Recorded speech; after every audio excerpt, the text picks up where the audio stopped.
apologize for being a few minutes late, guys. I'm sorry. My computer had a update, a damn update program, and it took longer than I thought.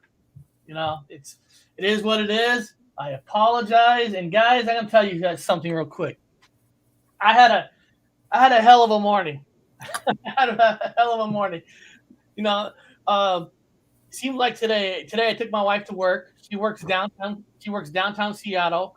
I went to take her to work, and of course, anybody knows Seattle. There's because of the pandemic, there's tons of homeless everywhere. And I got nothing bad. I'm not saying anything bad about homeless, but there's a lot of mental illness within the homeless. And just today, like, they're all out in full force.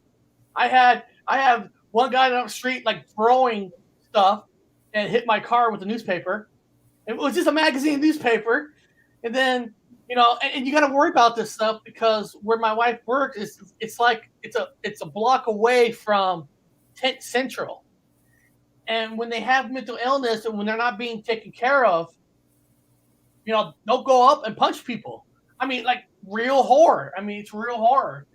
And just anybody who knows Seattle area, we just had a day where there was 4 shootings in one day. There's been shootings, and last night there's another shooting in a town outside of Seattle where cops, officers are leaving the force in Seattle. They can't take all the laws they're pushing against them. It's like they got beat up so bad by the public when all the riots were going on and everything. And now there's like 300 less cops and there's like 49 less detectives. So now you're seeing what's happening. I'm not saying if they had those cops, the shootings wouldn't happen, but they don't have the investigators now to go after these people. And all these rich assholes, not rich, but the people who are in Seattle council members, see, they all live in gated communities, As long as it's not happening in their area, they don't give a rat's ass. And why I care about it? Because I dropped my wife off in the middle of the crime area. And since she has an operation on Monday, I drop her off in front of her building because her train, who gets off downtown, you have to go right through the Tent Central. So she can't run, I mean, with the leg.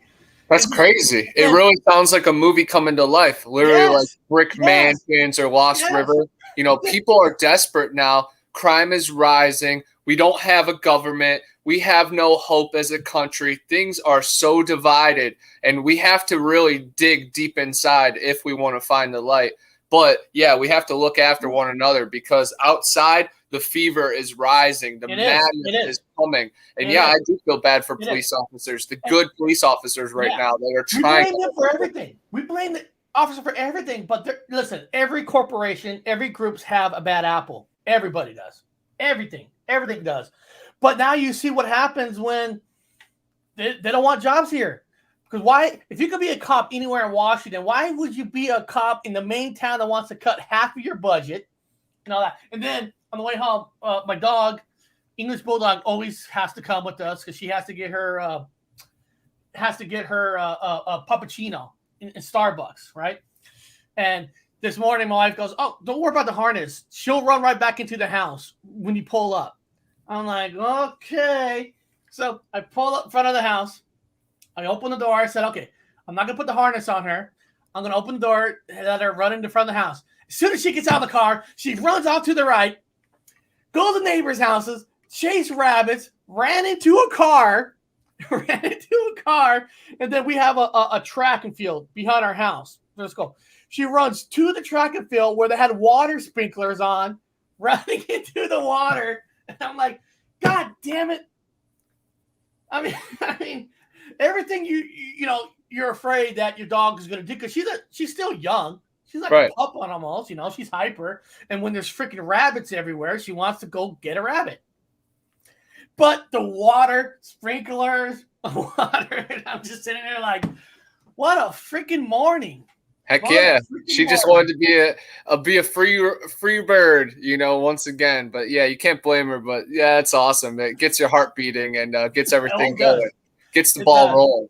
And I'm glad you talked about Seattle, because everybody remembers the Seattle Supersonics, guys. Their mascot was a Sasquatch, and it's named after the ancient ones in the forest, because right over in the Washington area, you have Mount Rainier, Mount St. Helens, and tons of other dense areas, also like Mount Hood, where there is tons of disappearances, UFO encounters, and of course Sasquatch sightings. So yeah, you're in the plethora of the West Coast, and then I'm down in the Florida swamps where the skunk ape roams, and I'm originally from Ohio, where the land of the mound builders. Over 10,000 Native American mounds where I came from, and a lot of them had remnants of giant bones. The mound builders, the sun worshippers. And if you guys want to picture the mountains Oregon and Washington has, just watch the movie First Blood, the first Rambo movie. That was made up in the Oregon mountains and like Seattle mountains. I mean, it's just mountains after mountains after mountains, and it's kind of cool. You recommended yesterday to watch this movie called Exists. Yes. So and it's a found footage movie, and so I watched it last night. I was actually watching a remake of Wrong Turn, because I've never seen the remake. But then I remember you said Exists, and I found it on Amazon Prime. You can watch it for free. I mean, I'm a member, but you have to watch it for free with commercials. I think it's part of the IMDb. That's part of Amazon. So you know, if you guys don't care for commercials, watch it. Now, I'm not gonna say I'm the biggest fan in the world for found footage, because you know, found footage is not easy movies to make. You know, sometimes cameras are too shaky, to this, but the found footage for this movie is actually kind of perfect in a lot of ways. People, it is kind of perfect, because almost every footage you have seen of Bigfoot that's out there, it's like a found footage. I mean, it really is. It's like a found footage, pictures, you know, we don't have that beautiful HD camera picture. So you're watching this movie through like a camera, like somebody's really, truly, really investigating, which this movie's not investigating. They attack them. And it was kind of cool. And when I was watching it, there is like a minor twist in the movie, people, if you've never seen Exist, because when they're driving up to the camp spot, to their to the barn, whatever you want to call it, their house, kind of like Evil Dead. They're driving up there. The driver hits something, and you go out there and look. You know, they don't see a deer, they don't see anything. Now on camera, they saw like a creature. So, you know, but you don't see no bodies or no anything. And what's kind of cool is they're being attacked by Bigfoot. And, you know, you're thinking to yourself, you know, Bigfoot is not really known to be a killer. I mean, we don't know that for a fact. Maybe he is. We don't know. So he's attacked these people throughout the movie. And then towards the end of the movie, you know, where Bigfoot's kind of he's smart and intelligent, because he uses one of the groups as like a bait, like baiting them for other people. So, you know, he's highly intelligent. And one of the camp members, he grabs one and shows them the dead kid, the dead Bigfoot kid, the young juvie. So you learn that when they hit something, they actually just didn't hit it. They actually killed the baby. They killed, because I was thinking, did they because you know they had a shotgun in the movie, like, did he die from the shotgun? But then you realize, oh no, he didn't die from the shotgun. He actually died from the car hit. That's why Mama's pissed off. Exactly. And then the shotgun, where the main Bigfoot has the shotgun, the big wound. So it was very cool, and the footage was cool. And I like that, because, you know, we're all good people. We're all nice people, but we all know, if you have kids, if somebody hurts your kids, you want them dead. I mean, that's just a natural, like, if your kid got murdered, I'm talking about murder, not like dying of cancer or something, but murder. You want that person who murdered your kid dead. 100%. And you feel for the mama, and you understand why she was, wreaking havoc on the whole camp. And yeah, it's an awesome story.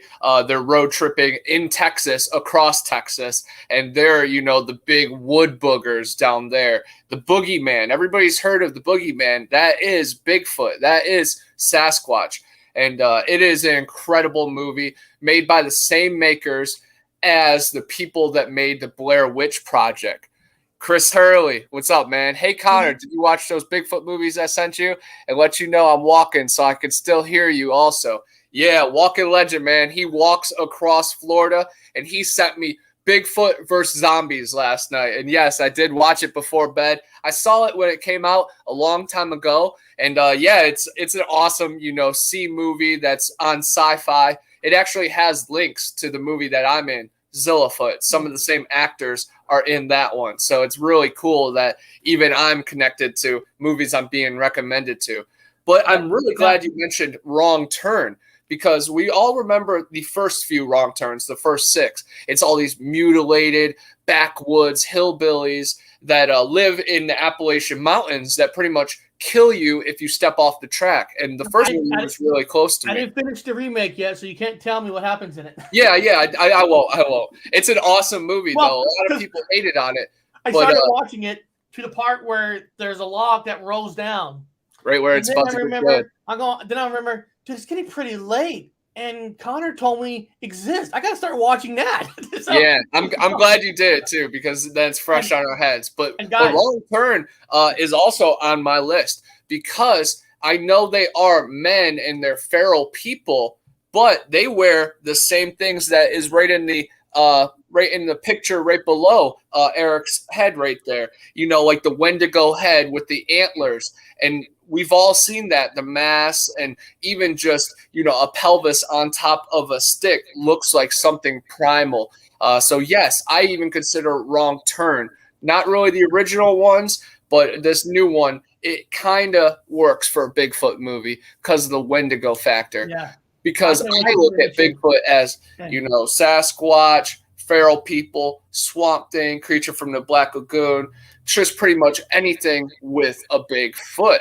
Sasquatch is the hairy creature that we all know and love, like Patty and the skunk ape.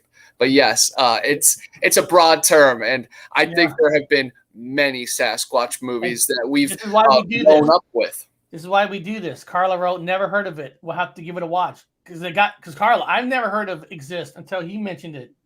There's just too many movies. Now, I have where is it? I'm gonna share this screen, guys. Now, these are 15 killer Bigfoot movies that I haven't really seen, but I thought I'd show it and then see if Connor have seen any of these and say, hey, that one's worth the watch. Yes, okay? Yes. Now, Exist, of course, is right here. Of course, 2014. I don't know how it's a 32% Rotten Tomatoes. That just tells you that people don't have good taste out there. Right. Because it's a solid movie. What's your review on the movie? You liked it, right? Yeah, because like I said, I'm not going to sit here and say I'm the biggest fan of found footage, but it worked for this movie because you hear, we talked about it yesterday, how cameras are blurry somehow and all that, and you're hearing these creature noises. What was cool about it is how you're hearing the creature noise, and they haven't actually seen it, but the sound is different, how it scares you, and the actors and actresses made it real. I mean, they actually did a damn good job in it. And in the Bigfoot creatures didn't look bad at all, because found footage movies, guys, they're not made with big money. They're not made. But if you do it right, and if you got good makeups and stuff, that Bigfoot, when you actually get to see him, look pretty damn good. 100%. I love the movie, man. It's like Jaws in a lot of ways. People are like, how's it like Jaws? Well, because Jaws, you never seen the shark until mostly the end. You hear the music, you see the water, like they use the camera to move it, but you don't actually see the shark. In this movie, you hear the Bigfoot, you see the You see glimpses of Bigfoot. You see how strong he is, you know. And then when you get to actually see Bigfoot, look pretty damn good. Now, is there some things that's like well, I'm not saying unbelievable, where this guy finds a single barrel shotgun. He's only got like 7 shells, and he gets to a part where he snaps and he's just shooting his shotgun out in the air, and it's like, dude, it's not a bullet, okay? A shotgun spreads BBs, right? When it hits a door, it'll explode the door, but it's not going to go through the door like a bullet. You got to save your shotgun shells. Right. I mean, you know what I mean? But beyond that, no, it was good. It was good. Like I said, it's a good found footage movie. What does it say here? Would Star Wars count as a Sasquatch movie with a galactic gangster Sasquatch? Actually, Juan Torres, we talked. I think he mentioned that. I think last Wednesday, or you mentioned about Star Wars Chihuahua. I'm about to say Chihuahua, Chewie, and I. That's when I said the story where Chewbacca came from George Lucas' best friend, a dog. Yep. But you could also, if you watch Star Wars Solo, the movie Solo, those Wookiees, some of those Wookiees on that one splice planet look like Sasquatch. I mean, they really made some not look like the Chewies, you know? Yeah, 100%. And then there's comic books that they crash land into America in the Pacific Northwest, and Chewie is actually a Sasquatch. So 100%. I list Lord of the Rings, the Grinch. You know, the Grinch is a green furry creature that lives on a mountain that doesn't like people. That's a Sasquatch. Shrek, he's an ogre that lives in the woods that doesn't like anybody else, but then reunites with everybody. That's a Sasquatch. And of course, Harry Potter with, you know, of course, what's his face? Sirius. I know he's a werewolf, but me and Eric were talking before. The Wolfman has also close ties with the Bigfoot and the Sasquatch community. So yes, I think all of them could be considered Bigfoot movies. But, you know, we're focusing on the Sasquatch, the Patty.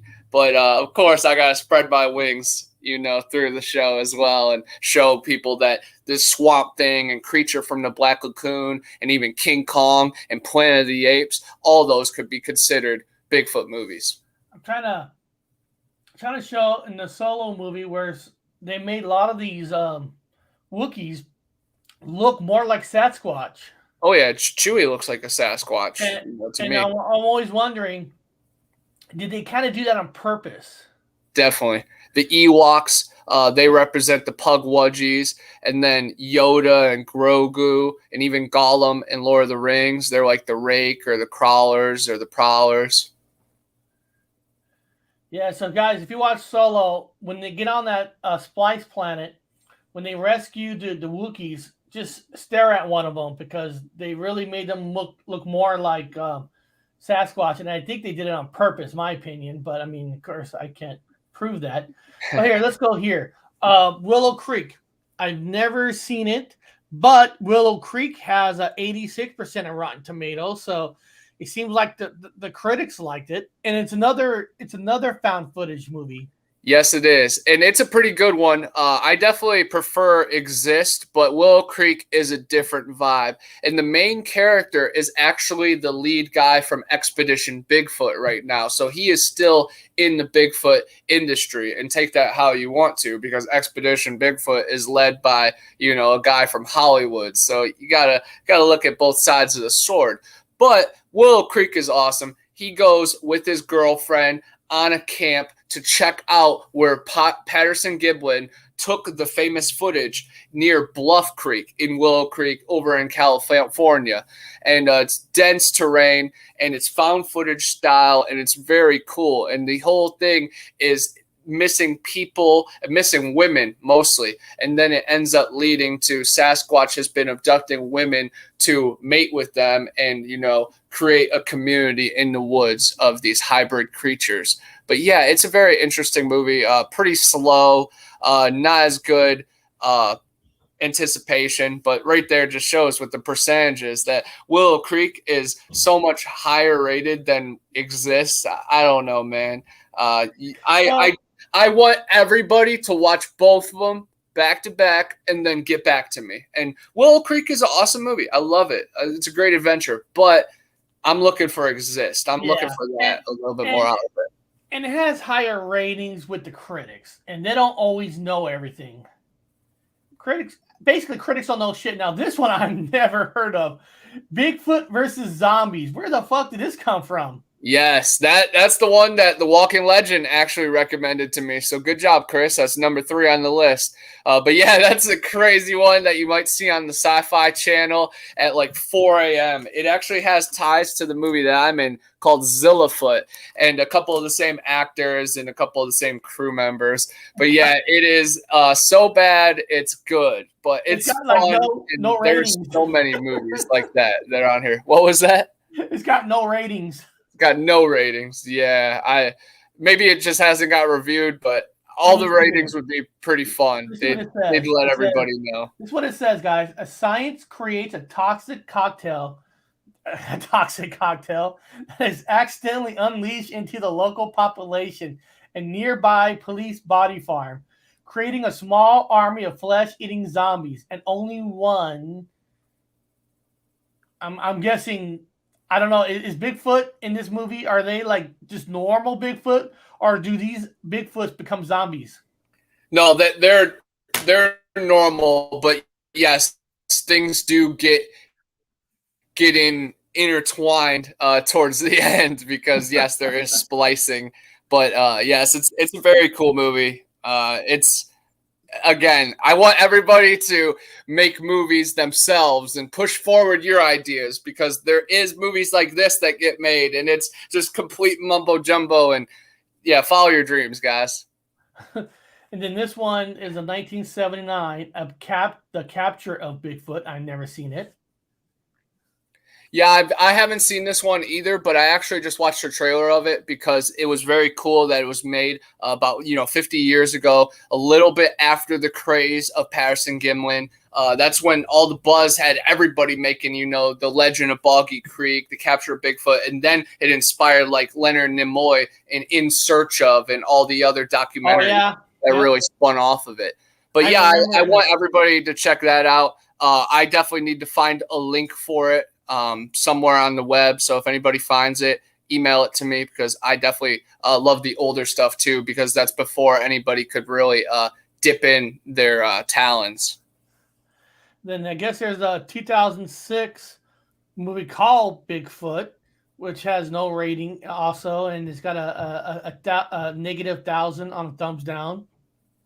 I don't know if that's the one with not Wayne Brady, but the dude from the father from maybe he's not the father. One of the guys from the Brady Bunch is in one of these movies, and I don't know if it's the 2006 one called Bigfoot or the 2011 one.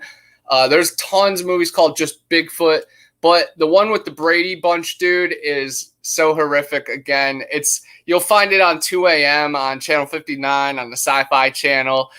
Stop and watch it, until there's a commercial, and then once there's a commercial, dip onto something else. But yes, this one actually is a little bit more respectful though, because again, this came with the craze from the Patterson Gimlin. Again, did not see this movie in its entirety, but I watched the trailer and saw what it was about, and I love the vibe. It takes me back to like the Honey Island Swamp vibe. I have to check that out. And then here's one in 2006, Abominable.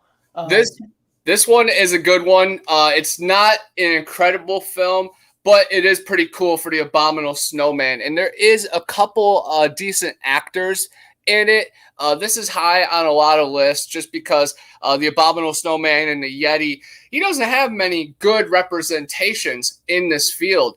Of course, he's in, Frosty the Snowman, and then even in one of the Pluto the dog, Mickey Mouse's dog.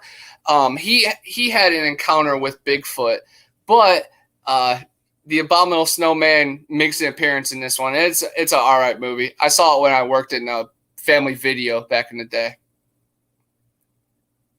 That's cool. And then it's got 62% Rotten Tomatoes, not too bad, and looks like it's got a lot of stars. So, Yeah, the main actor has been in a couple movies. I forget his name right off bat. And then you got a Primal Rage, 1980. I seem like I've seen this, but I'm not sure. Scientists at a Florida university, there's a Florida one, creates a rage virus while performing experiments intended to restore dead brain tissues in baboons.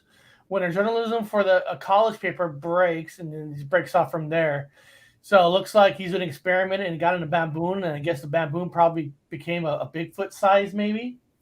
Yeah, I haven't seen this one, but I've heard so many good things. It has a cult following. I actually just watched The Night of the Demon last night from 1980, and I had the choice between Primal Rage and Night of the Demon, and I found Night of the Demon on YouTube, so I was like, all right, I have to watch that one. But Primal Rage is next on my list. I'm super excited to watch it. Now, this one is on a lot of people's list, and I remember watching this in the 80s, but god damn it, I can't remember this too much. The Legend of Bobby Creek, 1972.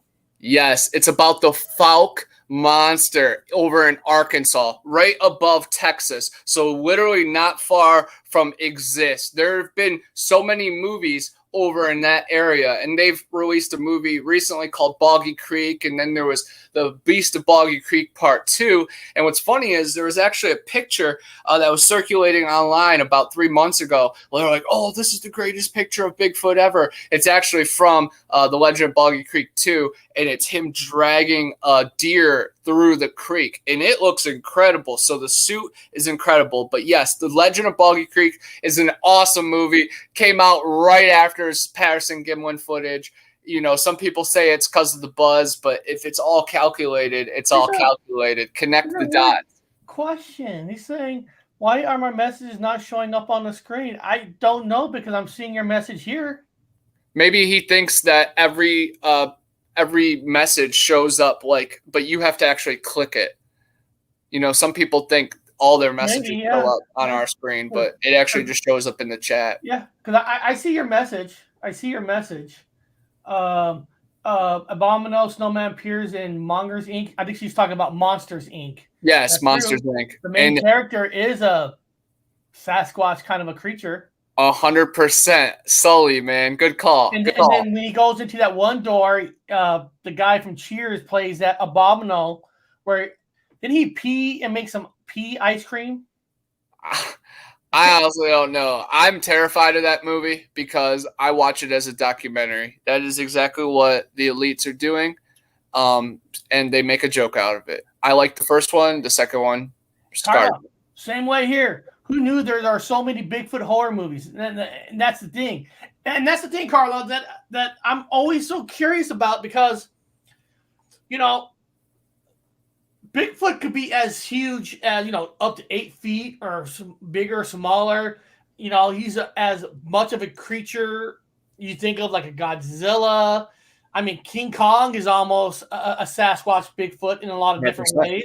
Yep. And I'm always wondering, now I'm learning there is so many Bigfoot movies, but why aren't there like a huge one? When I mean huge is I don't know, a high budget. Why not create a high budget Bigfoot movie? I think there's so much to mine there, because now if I was in charge of a studio, I'm not saying I am, I would greenlight a big time Bigfoot movie, but for the first movie, I would make it more like a Predator, where maybe there's only one Bigfoot, but he's intelligent, he's smart, he knows how to hunt, and really bring in the scary elements. And then you can make a second Bigfoot movie where he maybe has a family, he has other Bigfoots to come out. You don't have to ruin all, but I would create a big Bigfoot movie and kind of make it a higher budget slasher kind of a movie, like a Predator, like he's preying on his prey for something. 100%. I love that idea, And I love the question that you kind of asked. It's like, why hasn't there been that movie? Right. And I know why there hasn't been, guys, because this creature exists, and they're human hybrids, and they're out there in this woods and the earth and the caves below our feet. They're better adapted to this planet, and they can exist without paying taxes and without worshiping anybody and without needing to be told what to do. So they have the veil over our eyes. They make all these goofy sci-fi ones, but they haven't given us that one A1 movie that's just right in front of our eyes. And that's the best part. They will. It could be real. And I mean, you got an existing. It's like what they call IP, an existing IP. Movie theaters, not movie theaters. Studios are buying IPs for their streaming services and all that. They buy IPs. Bigfoot is a huge IP that really hasn't transformed into a high budget where it's all at the movie theaters. Friday night, 10 o'clock at night, we're gonna watch the Night of the Bigfoot. I don't know, the night that Bigfoot came to town. I don't know. It's nice to have these sci-fi movie ones. They're great, but I want to see a big one. For sure, a big buzz. And I honestly think, the Simpsons predicted that 2021 Sasquatch is going to be on the forefront. So this last 6 months, I think there's going to be some kind of sighting or some kind of killing that's going to be putting it front and center. And then there is going to be all these movies. Because remember when Boggy Creek was released, they would play the Patterson-Gimlin footage, and then they'd play the movie at the theaters. So I think history repeats, and it's going to all cycle back. That's what I would do in my Bigfoot movie. I would show, like in the beginning, like a little montage, look at all the evidence and all that. Does Bigfoot exist? And then you can go into your movie. Even the Muppets had a huge Bigfoot dude in it. Yes. Oh, man. Yes. I wanted to mention it, too. Like, they haven't given us that real live action one, guys, but you got to pay attention to the cartoons. Abominable. That one came out. Then Smallfoot, Son of Bigfoot, Bigfoot Family, Missing Link, The Lorax. I'm running out of fingers, guys. They have given us the Sasquatch, and they put the truth in those cartoon movies. So I know this is about scary horror movies, but watch the cartoons too, the ones I just said, because they are crystal clear on the Bigfoot knowledge in those movies. 1,010,000%. And you know what? It wouldn't cost super much because you got the forest, right? And you could do it like a Jaws where you don't really see him. You could do the big sound. Now, you know what I mean? Like THX sound effects at the theaters, the sounds, the scare. But then you could do like what they did in E.T., then they pop them out. Like Jurassic Park. Remember Jurassic Park? You don't really see the scary dinosaurs until like the big scary ones, like in the middle of the movie. Yep. You could do all that. 100%. You could show the structures at first and then footprints. You could really build it up. Yeah, I'm glad you mentioned Big Legend, Nick. That's awesome. Maybe Big it's on Legend this list. Is on my list. Maybe it's on this list here. It might be. This next one is one of my favorites, guys. Creature from Black Lake. It is about the Louisiana swamps. And I love these old movies about Sasquatch because you don't get the dang BS and all the extra crap, man. You just get the straight horrors. And back in the Cajun legends of the swamps, it's just, they tell you the voodoo history. It is incredible. Oh, man. And again, Louisiana, Arkansas, and Texas are all right next to each other. So all the movies are all linked. Boggy Creek, Black Lake exist. They all are in the same spider web. I have to check that out. Yes. For the Black Lake. See, I never heard of this one either. And I actually just got a text. Yeah, it goes to part 2, page 2. I just got a text from Jack McClellan from Altered Cortex Designs. He was one of the directors of Zillafoot. He literally just texted me at 12:11, so 27 minutes ago. I just got back to him. He said, working on a script, and it has Bigfoot in it. And then I just sent him, I just showed him the screenshot of us live. He goes, that live right now? I said, yes, sir. So it's so crazy how it all connects. So there's a Bigfoot movie being written right now. And best believe I'm going to be in it. You just mentioned it earlier, Night of the Demon. Yes, Night of the Demon. That one was crazy. I watched it last night. It's about these college students that go into the swamp after a sighting, and then they find out people have been going missing. But there's a Sasquatch that protects these sacred lands. They get through the Sasquatch's veil, and they find out there's a cult back there, and they're doing sacrifices to the monster. And there's a lot of nudity and craziness. It's a wild 1980s movie. 41 years old now, and it still stings close, man. That was a crazy movie. I'm glad I watched it, and it's on YouTube in its entirety. So watch it. And guys, if you're gonna type that in, you got to type in Night of the Demon with no S, because if you type in the letter S, there is Night of the Demons, a total different franchise. So you want to check this out, make sure you type in Demon, not Demons. Yeah, I checked all my websites, and I was trying to find Night of the Demon and Night of the Demons 1 through 3, and then the remake kept popping up, and I'm like, geez, I just want to watch this movie. And then I found it on freaking YouTube. But yeah, that's one of the other ones. That's not even the Sasquatch one, but I love it. It's a dragon, it's a demon, it's a serpent. That's what, the good book describes, and we have to watch out because some of our, family and friends might be infected by that. Yeah, that's awesome. Juan Torres wrote, what about Inhumanoids? Oh, yeah. Anything with any kind of hominid creature could be classified as a Bigfoot for me. And that would get me scorned by a lot of people in the Bigfoot community. But, hey, I tell people be specific. If you want to talk about the hairy one, call him Sasquatch. But there's some pale Bigfoot, too, out there. The here's the sequel. Prowlers. The Barbaric Beast of the Bobby Creek Part 2, 1984. Yes. That's a good movie, too. I really enjoyed it. Let me take this phone call real quick. I'm just going to mute myself. Dylan Hollis, he's an adventurer. I wouldn't take a call unless I knew it was good. No problem. No, take it. And then, guys, next one is Nightclaws 2012. I know, you know what, guys, in chat, it's hard to really think about when you kind of sit there and like say I didn't have this list. What are all the Bigfoot movies? I mean, you literally got to sit there and you really got to think, right? Because there's a lot of cartoons on Bigfoot and all this, but it's just so weird that they never made a big, huge budget. And it's like the creature's right there. I mean, the creature's right there. I mean, and you don't have to, when you make the movie, you don't have to make Bigfoot Sasquatch to look like most Bigfoot Sasquatch. I mean, you can kind of design them any way you want with hair and all that. I mean, we never fully, if you believe in Bigfoot, he's never been captured, right? If he has, then, then we all know he existed.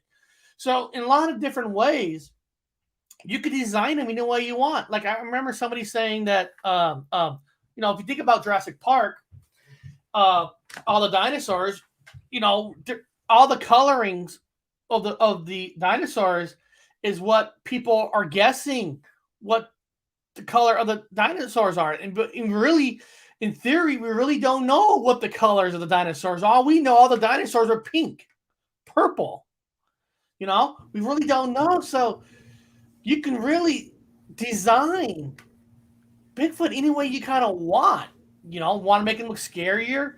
And don't get me wrong. I don't want to try to scare everybody thinking automatically that Bigfoot is a mean beast, because if he was really that mean of a beast,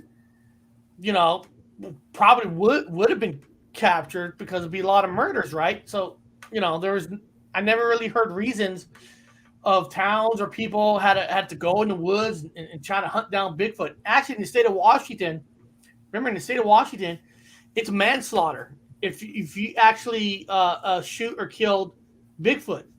It is manslaughter. Now, I'm sure that you could probably say that he was coming after you. You're protecting yourself. But technically, it is manslaughter to kill Bigfoot in the state of Washington. So let me see here. What did you say? As it should be, because they're human hybrids, and Oklahoma was trying to pass, a hunting season for them, and that's just terrible because That's I dumb. know they're trying to raise money through permits and stuff. But yeah, that's terrible. But one examination that I could show you guys of when they actually did have to hunt down the creature is in the Ochese Pond, and it's right by my house.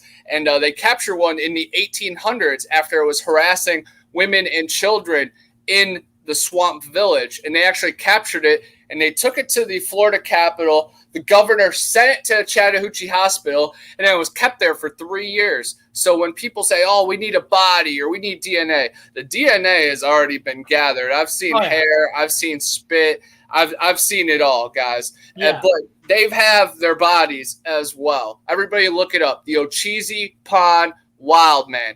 But yeah, that was my buddy Dylan, and he's going to check out the Mill Pond, which they filmed the Cobra Gator at. And I actually did some filming there, and the Long Island Bigfoot, Mike, who was on our show yesterday, he actually spotted a skunk ape peering at me. You can see its brown face from around a tree.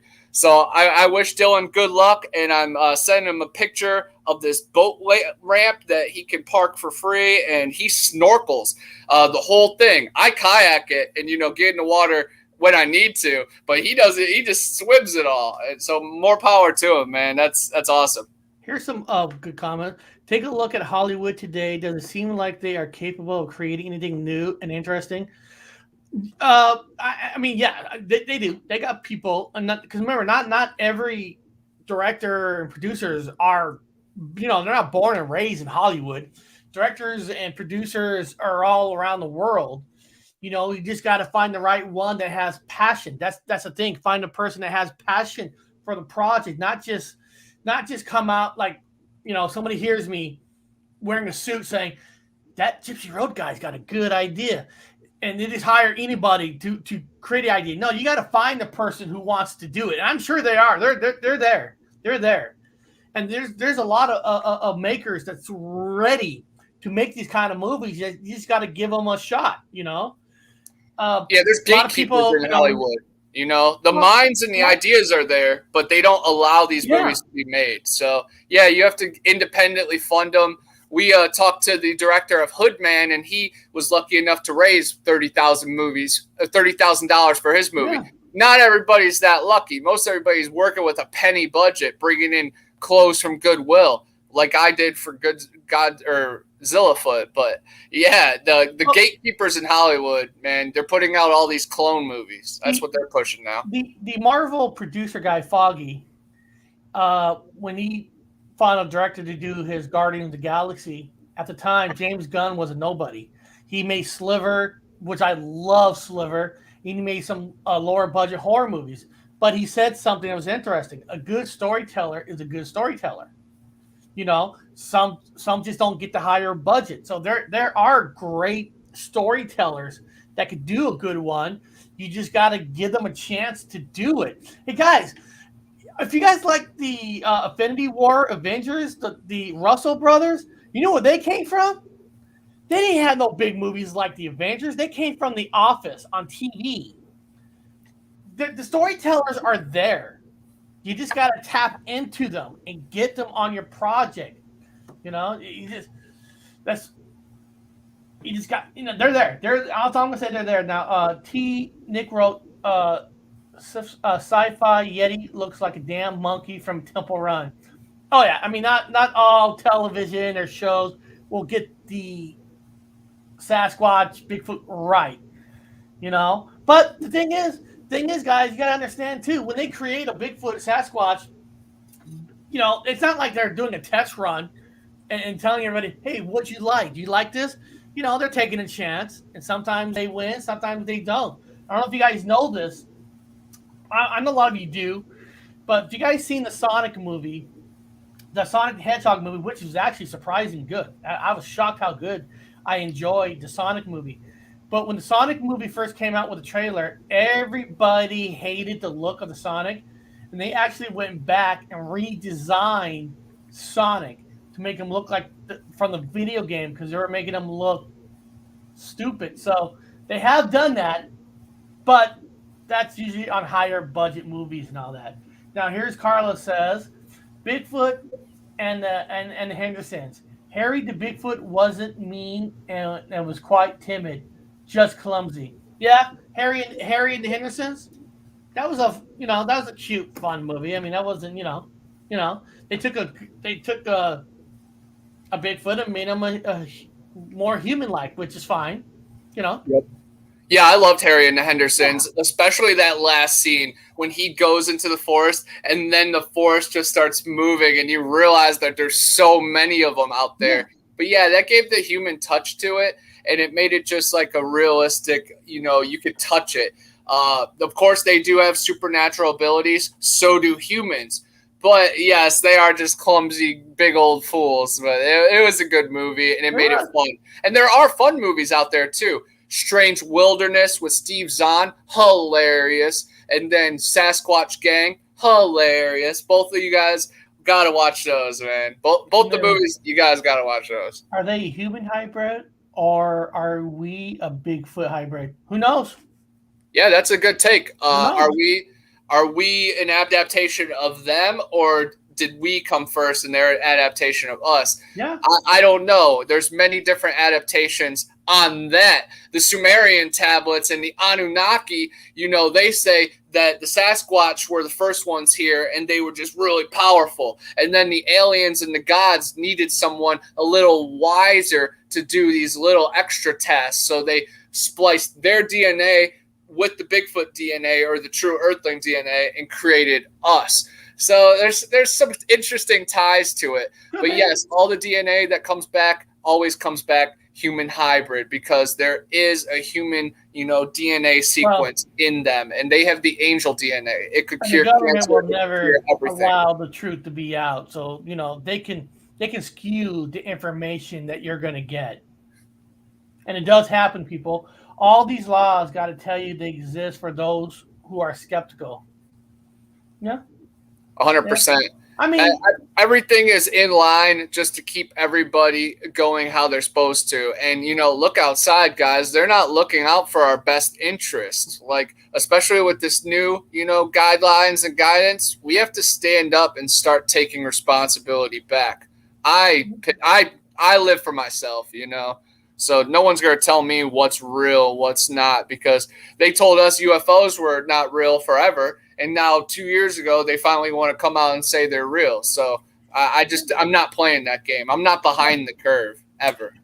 And I believe everybody should be somewhat skeptical on certain things. I mean, you should always try to debunk the stuff first. You should always, you shouldn't always believe what you hear, but you should also not be blind to everything that you hear.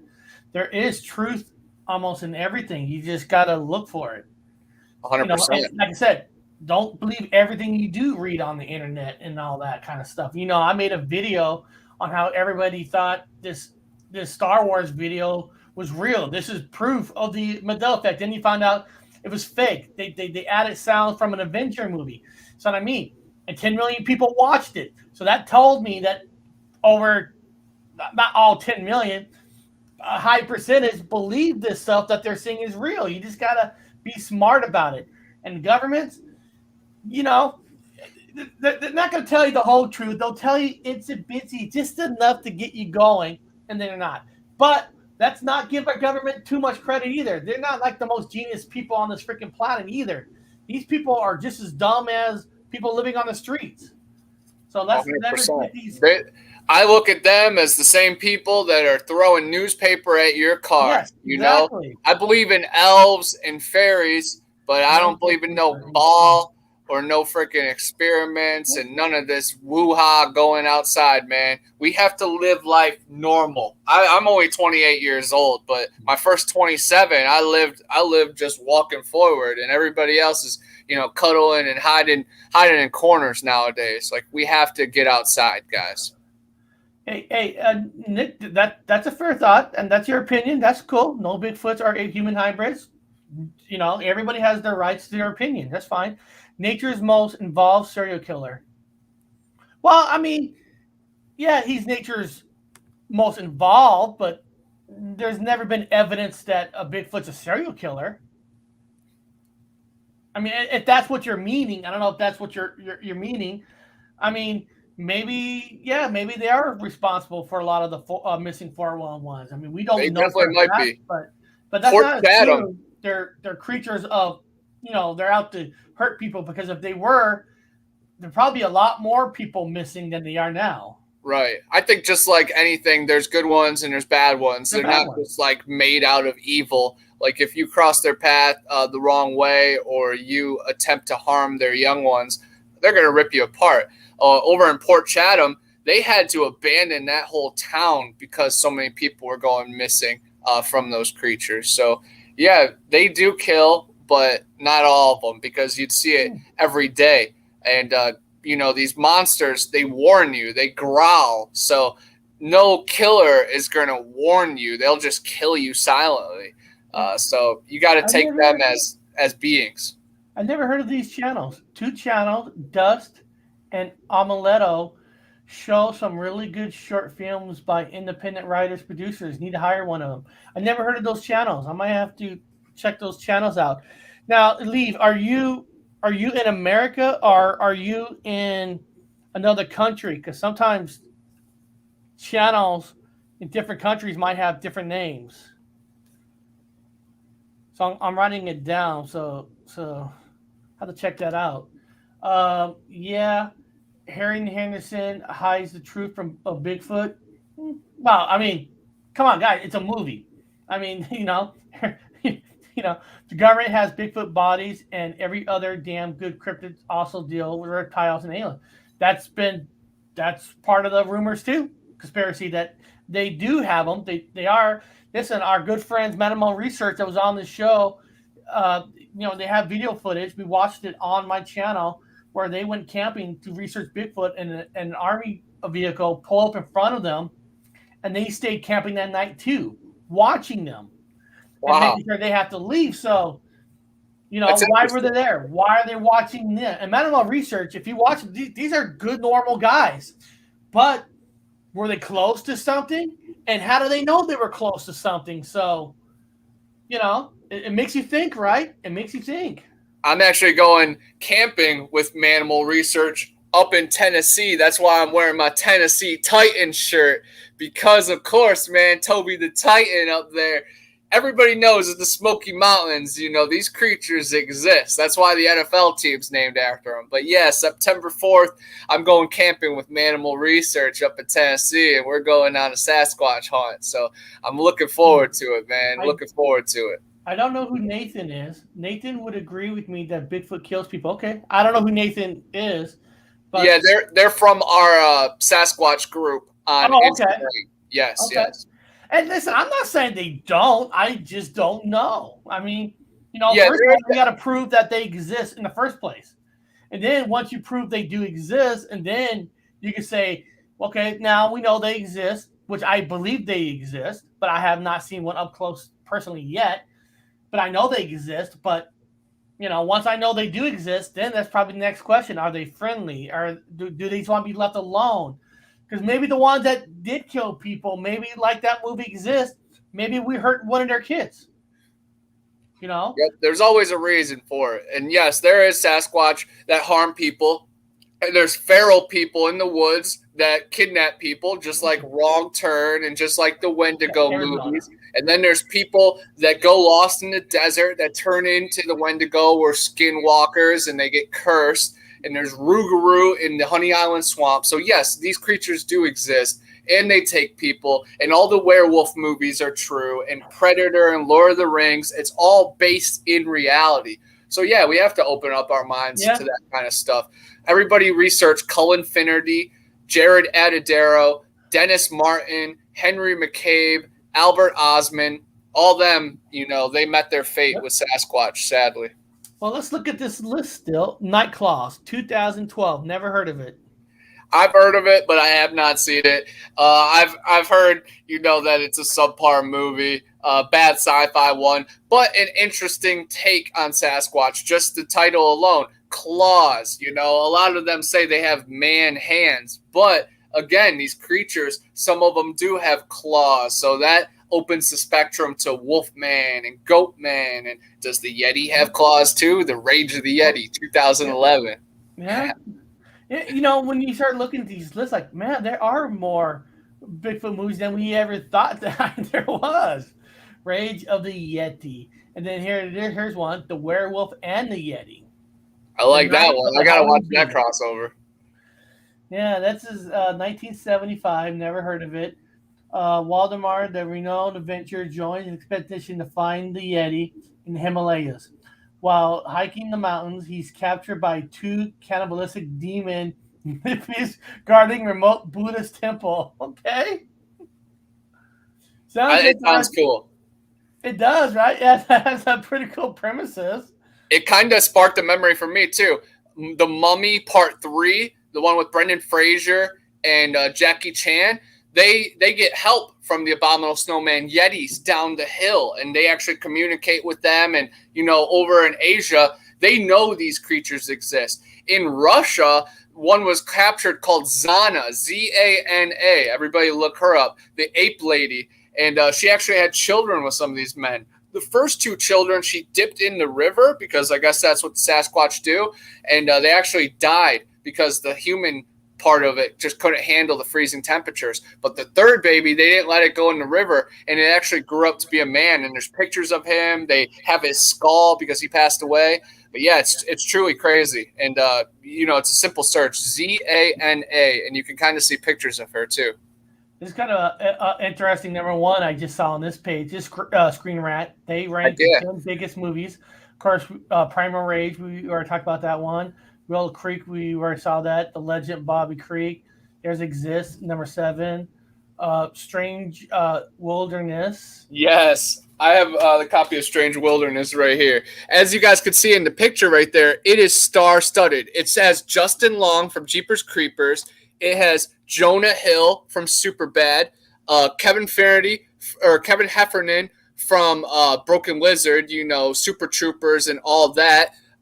This goofy guy from all the Adam Sandler movies. Wow. It's an incredible movie, and they're researchers, nature researchers, and they're about to get canceled by the TV station. Yeah, you're right. Yeah. So they have to go find Sasquatch. His dad was like this awesome host, and he's like just he's garbage. He thinks he's doing great stuff, but he's like people get hurt, people get You're right. This is good. This is actually it's incredible. Good. I forgot all about it. And then they finally find freaking Sasquatch, and then they shoot him because they get so scared.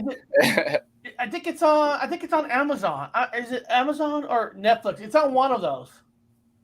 Everybody should watch it. It's hilarious, man. Jonah Hill and It Justin Long has long hair in this one, but he has short hair in Sasquatch Gang. So he's in Jeepers Creepers, which I consider a Sasquatch, or not a Sasquatch movie, but a Bigfoot movie, because he's kind of like the Mothman. He's kind of like Quetzalcoatl, the feathered serpent.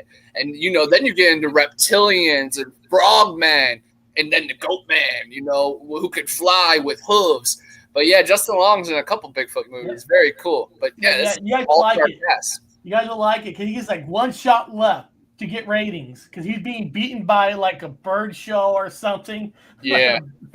That's good. The Man Who Killed Hitler and then Bigfoot, 2018. I was going to recommend this one to you too. This one is classic. Sam Elliott, freaking legend.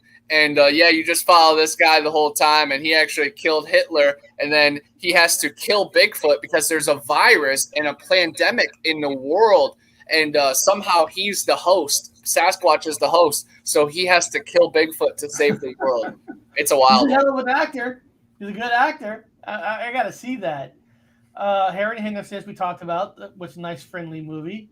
Number 3, Letters from the Big Man. Yeah, this one's a drama. It's about this forest ranger and Bigfoot and how they just catch glimpses of each other in the forest, and he sends her messages, and it's pretty interesting. It's a slow take. Watch it with your wives. Good. The Sasquatch Gang. Yes, Joey Kern from Super Troopers, and then Justin Long, who's just in the other one, man. It is classic. Same guy, yeah. It's worlds collided, man. Watch that one if you like Strange Wilderness, if you just want to laugh. And then number 1, the cartoon Missing Link. Yes, It was awesome. And again, watch the cartoons, guys. Watch the cartoons for everything and see what they're putting in it. Like, you could predict the future. Like, everybody saw what was going on with these past 2 years with the cartoons. And then, Johnny Bravo told us that 9/11 was going to happen. It's crazy, man. You just got to open your eyes. Let me ask you this, because this is kind of an interesting topic in a way. Werewolves and Yetis, Bigfoot, kind of similar creatures, both hairy, large, powerful human hybrids.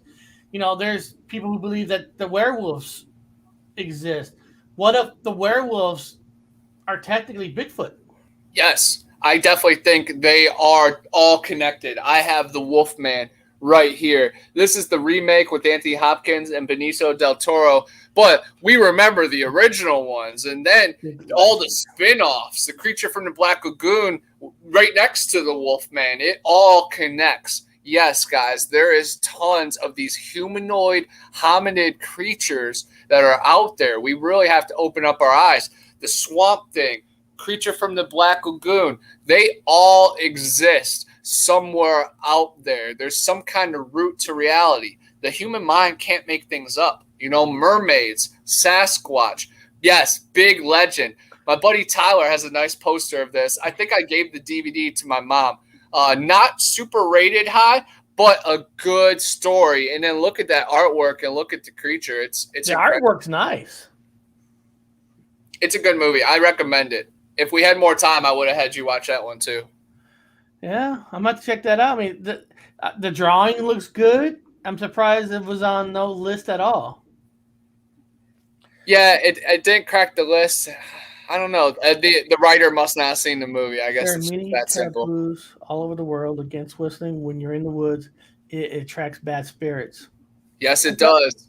You have to be careful with doing whoops, howls, and tree knocks. Every time I go out with professionals and we're in, dense terrain, we do not do any of those calls until we know we have a safe route back, because you don't want to piss off these creatures if they are in between you and where you need to be.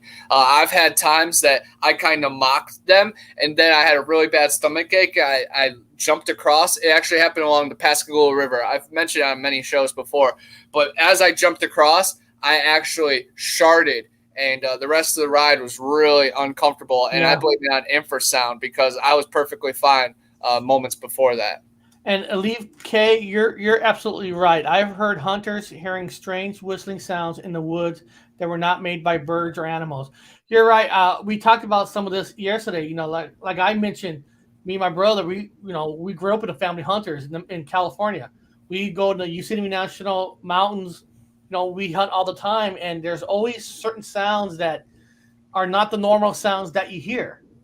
I'm not saying they were the Bigfoot sounds, but there are sounds that you're just not used to hearing, and you have to sometimes ask yourself, who's creating that sound? Is this something we don't know about? It could be a total different kind of a creature that's not even a Bigfoot style. I mean, guys, it's like the ocean. There's parts of the ocean we've never been to, right? And it's not like in the middle of these forest mountains. Maybe there are some people that live out there, but it's not like we live out there 2 years, 5 years, all year round to know what's exactly out there. I mean, most people live in houses that have roads there, but there's mountains, people, that there's no roads. 100%. In the middle of these places if you hike. So we just don't know every single spot on this freaking continent. I mean, look at the continent. Yeah, you got cities, but there's more land mass than cities. 100%. There's more areas. And guys, why 80% of these mountains are controlled by the government? They own them. They're, Yosemite National Parks and all this. They own it, so they can kick you out if they want. If there's something that they're doing out there, researching, they don't want you out there, you're out. 100%. It all goes back to Teddy Roosevelt. He's the one that started the National Park Service. And I was just talking with my buddy Dan from Shedzilla podcast about this. Teddy Roosevelt knew about the Sasquatch. He wrote about the Sasquatch in his books, and he is one of the best men this country ever had. And he formed these national parks, and him and teams push these creatures to these points and these dark caves and these entrances. So yes, be careful when you do go near these locations, but also know that they are everywhere. You know, they've been seen in suburban areas, down in man-made tunnels, and if you get crazy with portals and energy, they can tap in. They can enter your dreams. They know when you're looking at pictures of them, right? When we look at pictures of them. I just typed in best Bigfoot footages. Like, guys, like I said, I can't claim all these here. That one in the center, of course, is Patty, but the one to the right of that is Todd Standings, and it's a face, and it's very, very controversial. A lot of people say that it's fake, but Todd Standing was a sniper, and he knows how to stay in terrain for half a day or 2 days. Yeah, right there, and he used crazy techniques to get that face picture. Well, the problem is, if they want to discredit you, all they need is one person that they consider high scientist. You can tell this is a fake.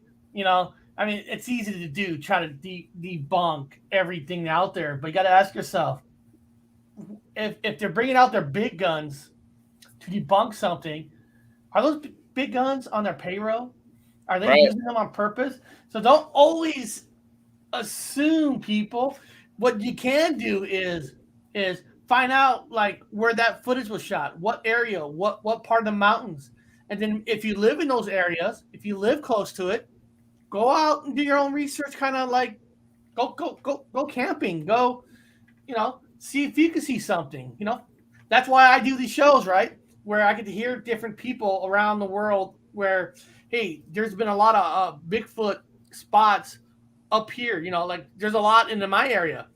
Now I know what areas people are seeing things in. I could go try to look myself. Now, of course, have gear. Just don't go out there with nothing on you. You got to be prepared because, listen, you see these movies, right? You drive up in the car, you blow a tire, your engine blows, you get stuck. Always have materials, always have water, have stuff with you before you go do a research. Just don't drive out there and go look. Make sure people know where you're at.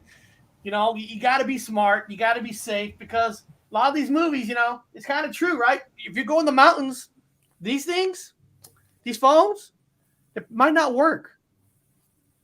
So It's always good to tell people where you're going, just in case you don't show back up. 100%, and buy a personal locator beacon that it will send a signal all the way to some database, and it will always keep track of where you're at. But even some of the missing 401 cases, they ping the people's phone all over the place within crazy times. And there's been stories of people going into caves in Pennsylvania and waking up in California and Canada.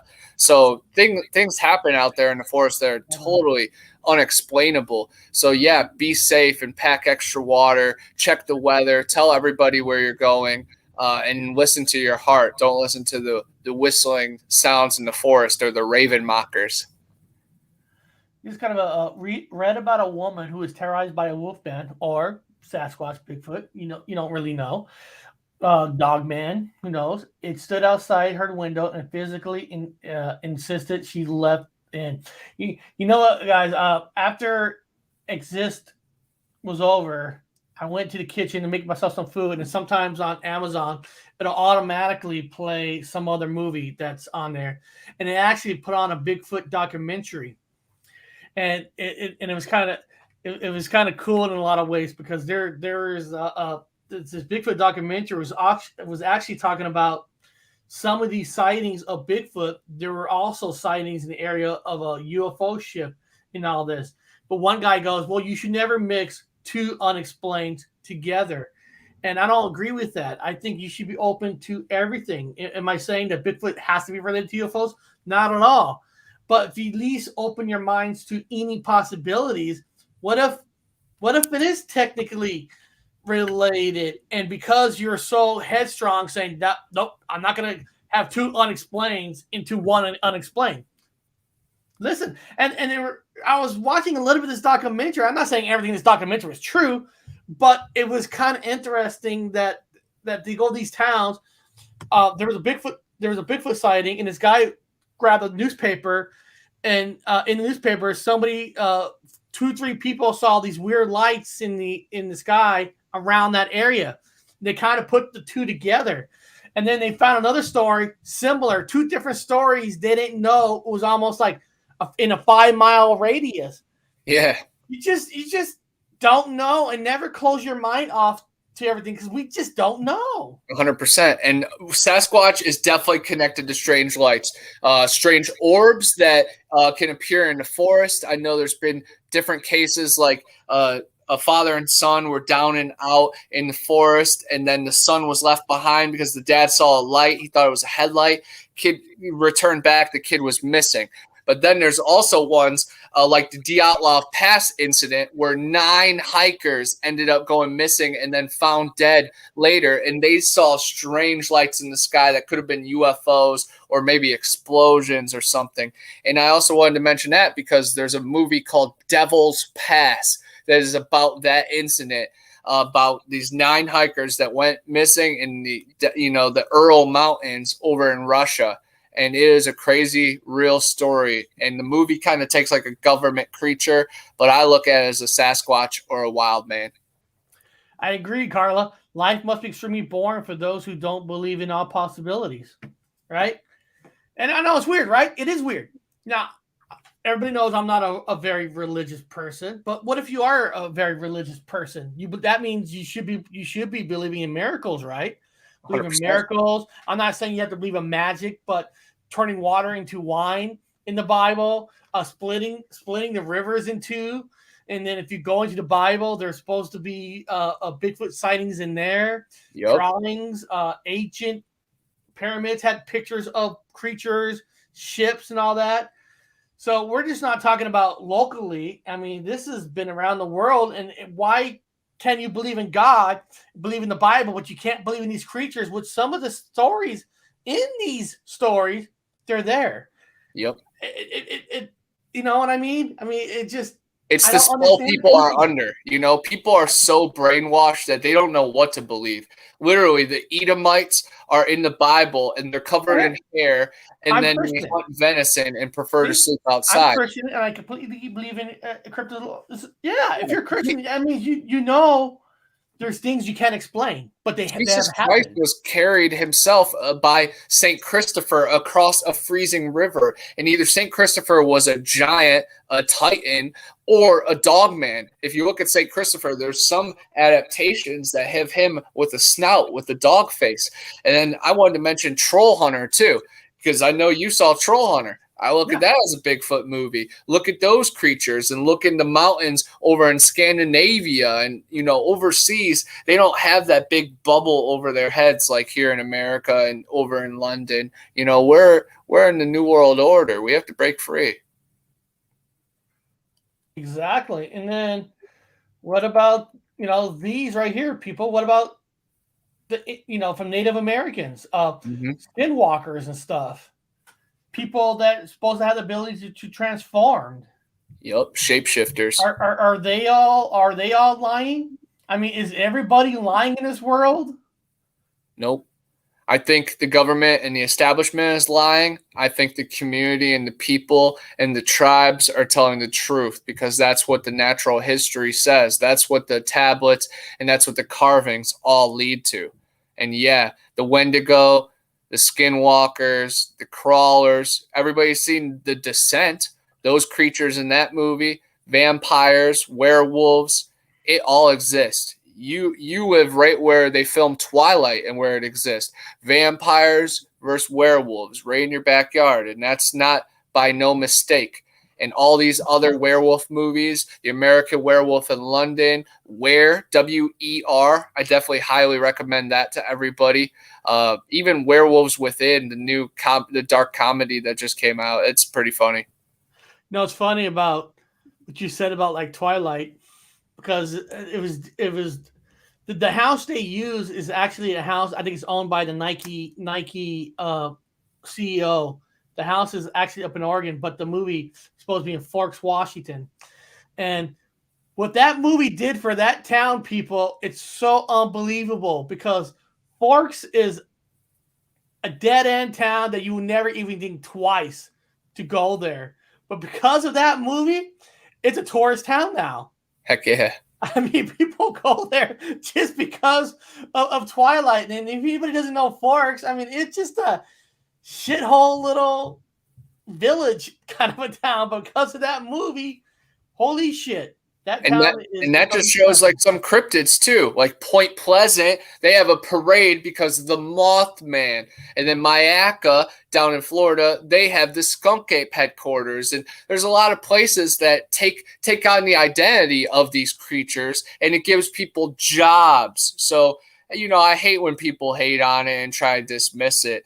But this red picture that's right next to me, it just keeps reminding me of the Wendigo in the movie The Ritual, which The Ritual came out a few years ago on Netflix, and it is really good and scary. And you should definitely watch it, Eric, and everybody else should.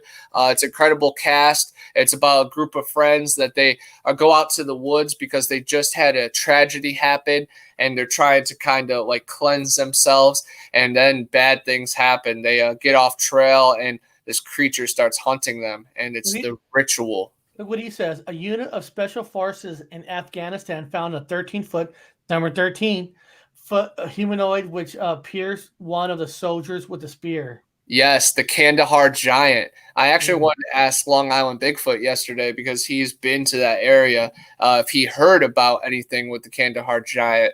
But yup, they found a giant creature deep in a cave, and sadly the monster killed a couple of the soldiers, but they ended up killing it and then taking it on helicopter to a base. And that story has been told and declassified over time. So yeah, definitely check it out. Everybody needs to know this kind of stuff. So thanks for keep popping in that good information. That's why we're all in that Sasquatch research team, trying to uncover some of these cryptids and conspiracies. No, I love stories like this because now, hey, I got a record of the story being told. If I want to research it, I can always go back to this video, write it down, and research it. And this is why we do it. And I know some of you people thinking, well, I don't want to see a big budget horror movie because everybody's going to look at a Sasquatch the wrong way.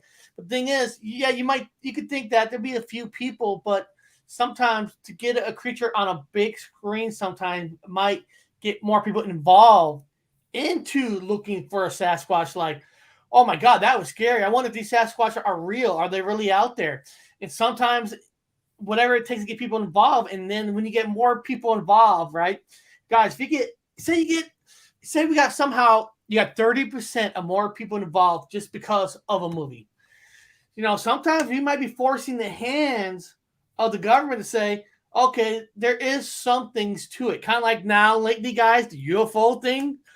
We are going to recognize they are UFOs. Now, they don't come out and say they're from other planets. They'll say they are unidentified flying objects we just don't know about, but they do exist. Bigfoot could be the same thing with them if you get enough people to start pressuring them.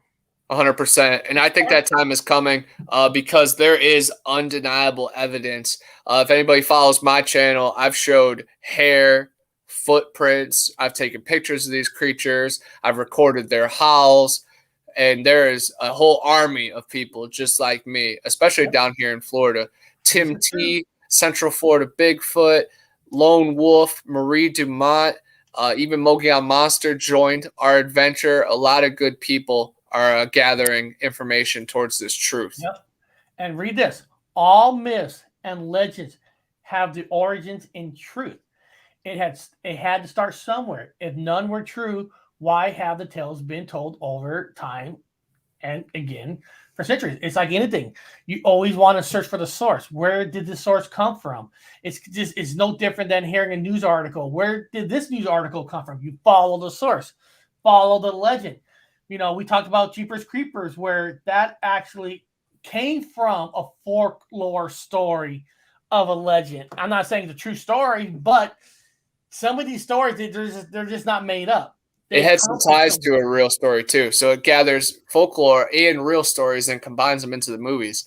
And what's crazy is I found out this morning that they're about to tear down the Jeepers Creepers jail.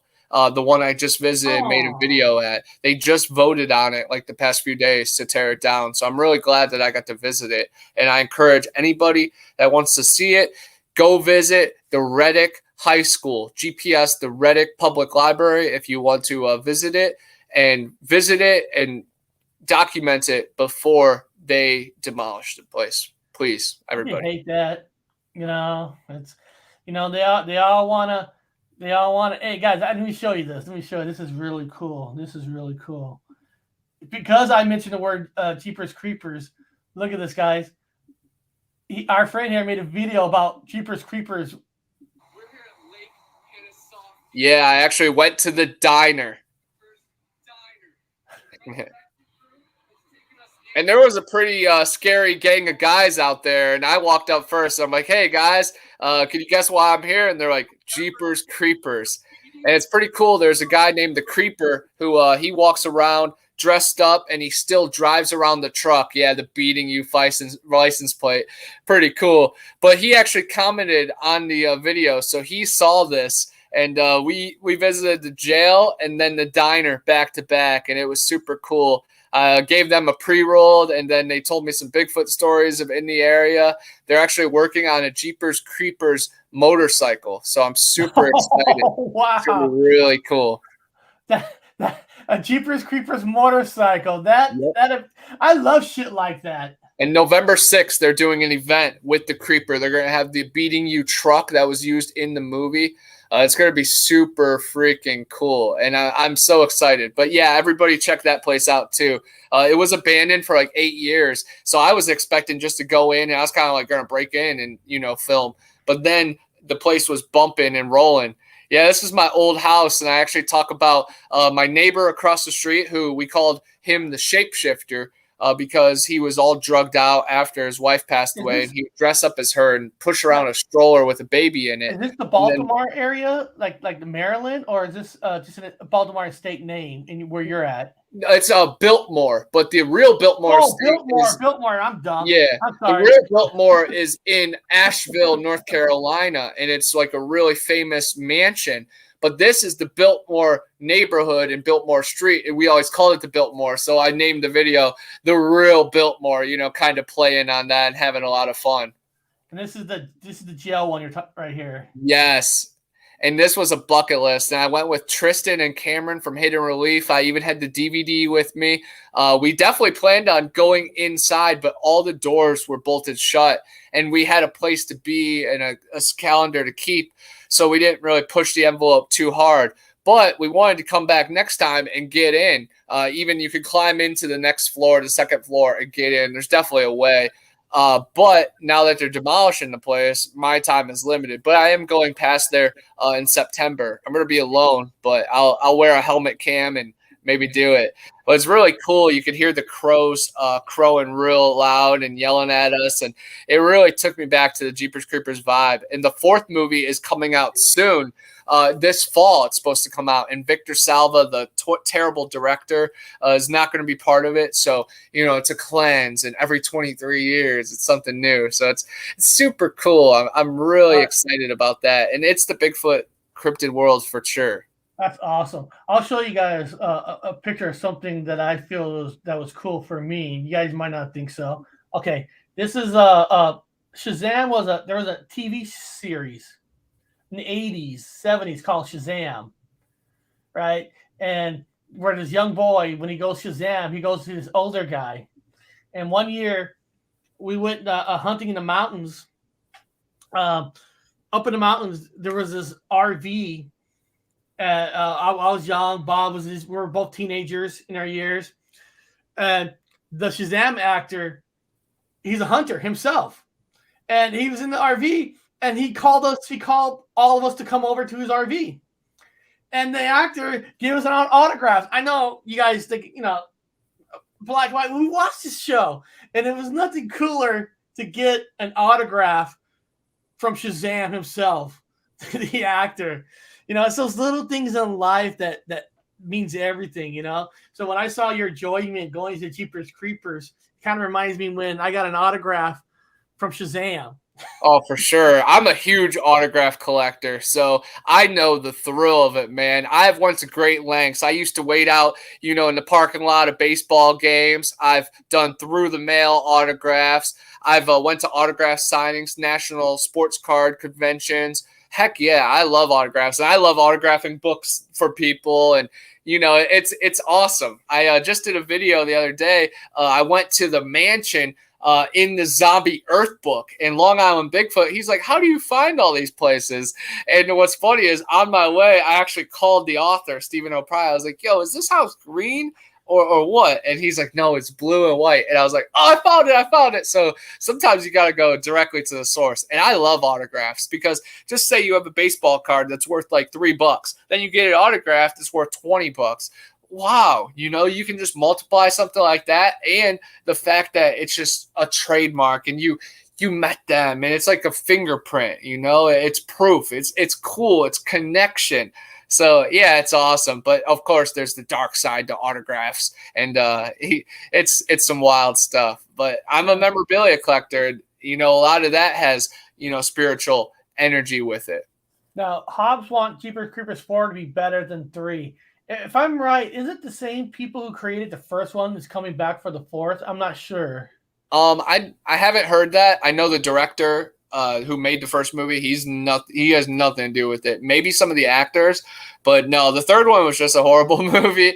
But I still liked it as an addition to the world. But yeah, I wanted so much more. I still remember being in Lakeland watching it for the first time, and it was like in the morning, and I was just like, oh my God, I waited like a decade for this. It was one of the worst mornings in my life. Well, I'm looking at the director. He hasn't really seen. I mean, I haven't seen none of his stuff. His last movie was Iron Sky. Yeah, we talked about that. Heck yeah, it's the same director as Iron Sky.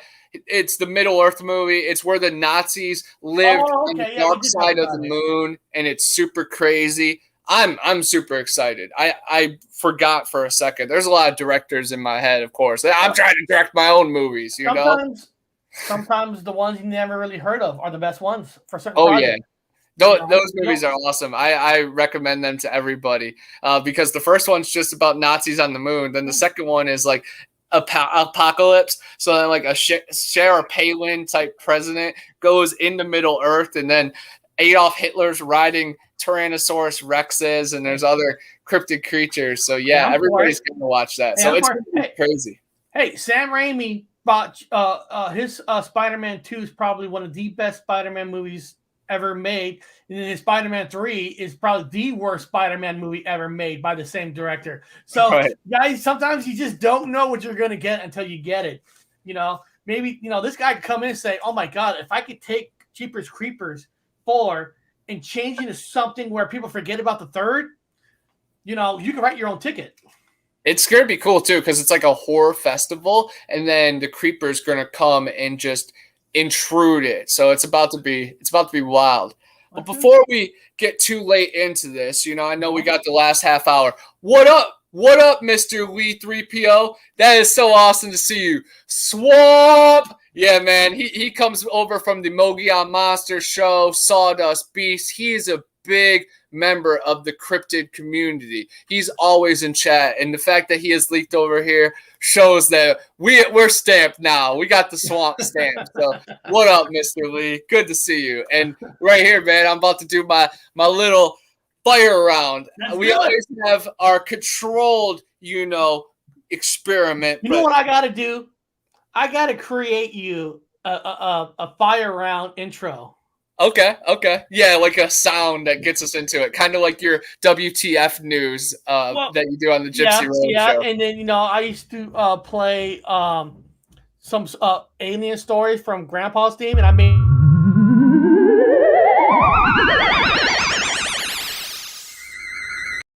I need to make one for you.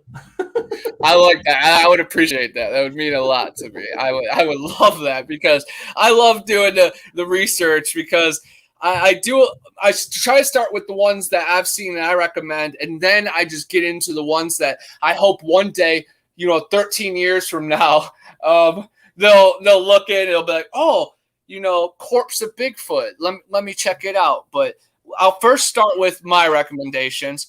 Exist, Night of the Demon, Lost Coast Tapes. We didn't get to talk about this one at all. Bigfoot, Lost Coast Tapes, guys. Great one. Kind of crappy rating. It's lower than 5 on IMDb, and I don't agree with that. But it's a found footage movie that this filmmaker finds out about a corpse of Bigfoot deep in a cave on the Pacific, probably right by your house, and he has to go hunt it down, and he films it all. And it's a really good movie. I want everybody to check it out. All right. Big Legend, Shrek, Monstrous. I got this one on DVD right here. This one is about the Beast of Whitehall in the Adirondack Mountains up in New York. So right where Eric and Long Island Bigfoot get to investigate. Abominable, the cartoon one. Harry and the Hendersons. Willow Creek. Lord of the Rings. Creature from Black Lake. Letter from the Big Man. Legend from Boggy Creek. The Man That Killed Hitler and Bigfoot. Bone Tomahawk. I was going to recommend this one to you, too. I'm not sure if you got to see this one. The Western movie with Kurt Russell, and then Patrick Wilson's in it. Or no, not Patrick Wilson. Matthew Fox is in it. Maybe both Patrick Wilson and Matthew Fox are in it. I'm not entirely sure. But it is in, David Arquette is in it, Sid Haig, and it's a Western movie that these people go onto the troglodyte land. And troglodyte is like a cave monster. And they're like these native primitive people that they open up their vocal cords and put these bones in it, and they can do these weird calls, but they're giant and strong. They're Bigfoot, guys. Maybe they're not Sasquatch, but they're Bigfoot. And they kidnap a lady from the town and the husband, and they put together a team, and they have to hunt it down. And it has one of the most brutal deaths ever, and it's one of the greatest freaking Western movies ever. Bone Tomahawk. Say it loud and proud. Bone Tomahawk. Everybody watch that one, please, guys. Please watch it. All right. Then Zillafoot.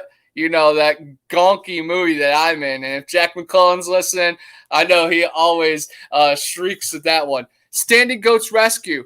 Thank you, Donnie Miller. He is a permanent staple in the Sasquatch community, and he is a great man in this land. Not a lot of people are walking forward. A lot of things are confusing, but Donnie has his head on straight, and he looks out after his family and after good people. So thank you, Donnie Miller.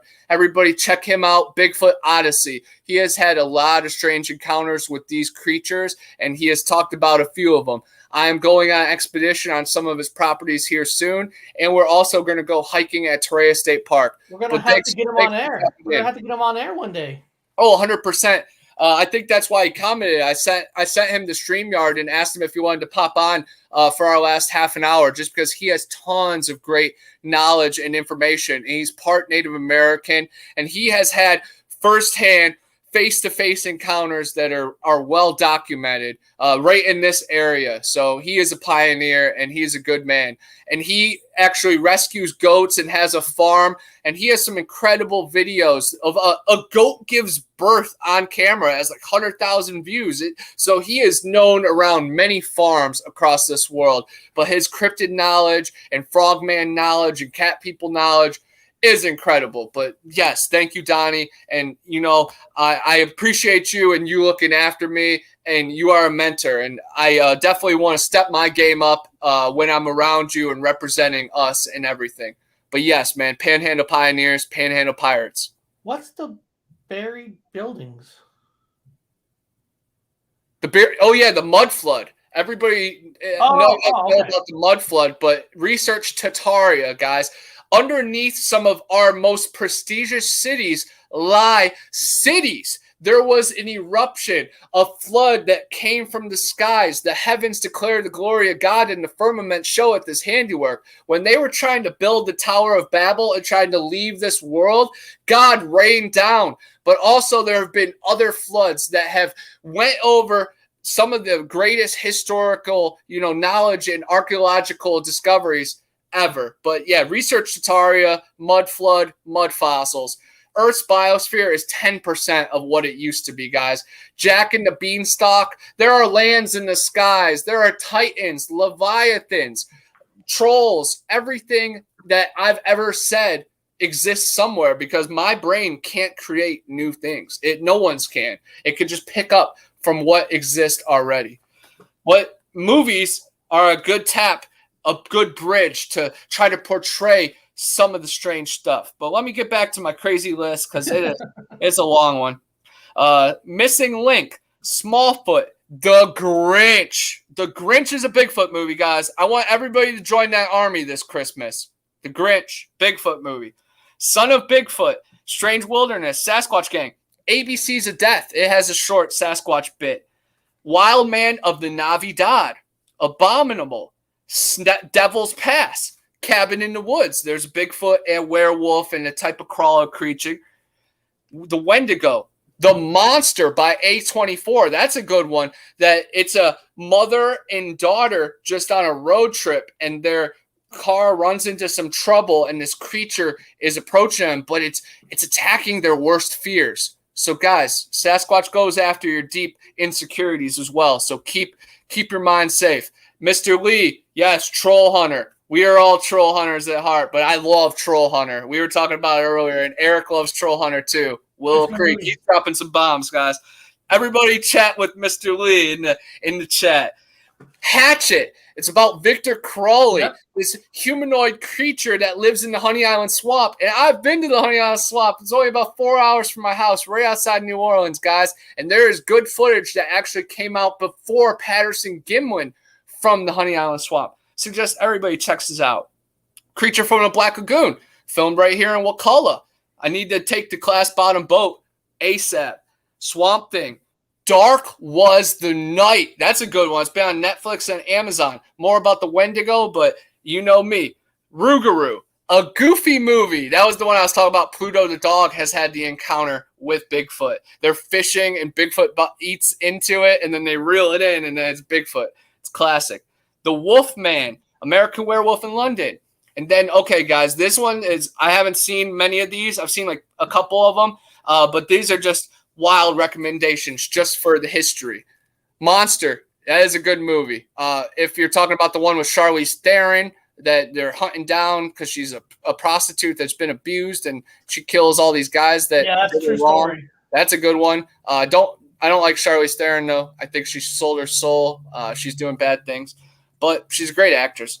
All right, guys. 1313 Bigfoot Island. Bigfoot versus D.B. Cooper, Blackwater Sasquatch, Fear of the Forest, Wild Men, Curse of Bigfoot, Bigfoot versus Zombies, Field Freak, Night Claws, Bigfoot Country, Deadly Descent, Lost Woods, Throwback, Howls, Snow Beast, Streak of the Mutilated, Hunting Grounds, Savage, Hoax, Sasquatch Hunters, Stomping Ground, Yeti Curse of the Snow Demon, Sasquatch Mountain, Something in the Woods, I've seen that one. Boggy Creek, Tenacious D, that movie with Jack Black. He dresses up as freaking Bigfoot. Attack of the Sasquatch, Giant of the 20th Century, Holler Creek Canyon, Demon Warp, Love in the Time of Monsters. That one's a weird one, but great costumes. Great costumes. The Sighting, Devil of the Mountain, Suburban Sasquatch, Cry Wilderness. Seen this one. Pottersville. It's like a Christmas movie with Sasquatch, and Michael Shannon is in it. It's a good one. Night Claws. I think I already said that one. My bad. Jungle Book. That one has Gigantopithecus. I don't really subscribe to the Gigantopithecus Sasquatch link. You know, maybe there is a link, but he's not freaking Gigantopithecus. But there is one in that movie, and he can talk and is giant. It's pretty cool. Dear God, No. Drawing Flies. Hotel Transylvania, Hunting the Legend, Animal Among Us, Primal Rage, Little Bigfoot, The Untold, Discovering Bigfoot, Interviewing Monsters and Bigfoot. I saw that one. My buddy Stacey Brown was in it, Tom Green, and Les Stroud. Oh, man, that movie is hard to watch, but I still appreciate it because I'm a cinematic maniac, you know. But it's up there with freaking Zillafoot. So bad, it's good. To Catch a Yeti, Frostbite, Bigfoot Girl, Big and Hairy, Embedded, Don't Call Me Bigfoot, Half Human, Route 30, Legend of Six Fingers, Young Cannibals, The Ritual. Everybody please check out The Ritual. It's scary. The Retreat, The new Pet Sematary movie kind of plays on the Wendigo factor. Wrong Turn, Wendigo factor. Please finish that. The Plateau, Manitou, Howl, Black Mountainside, Ravenous, same thing, Wendigo factor. The Animal, Ghost Keeper, Lone Ranger, Johnny Depp, the guy he's going after is the Wendigo. Last Winter, Jeepers Creepers, Annihilation, Frankenstein Theory, and then I have some documentaries on the back. I said documentaries, but my buddy Adam says documentaries, so sometimes I catch myself saying it like that too. Beast of Brushy Creek. That's my homeboy Media Palace, man. I'm going to shout this out after to him. I'll be like, bro, I shouted out your documentary.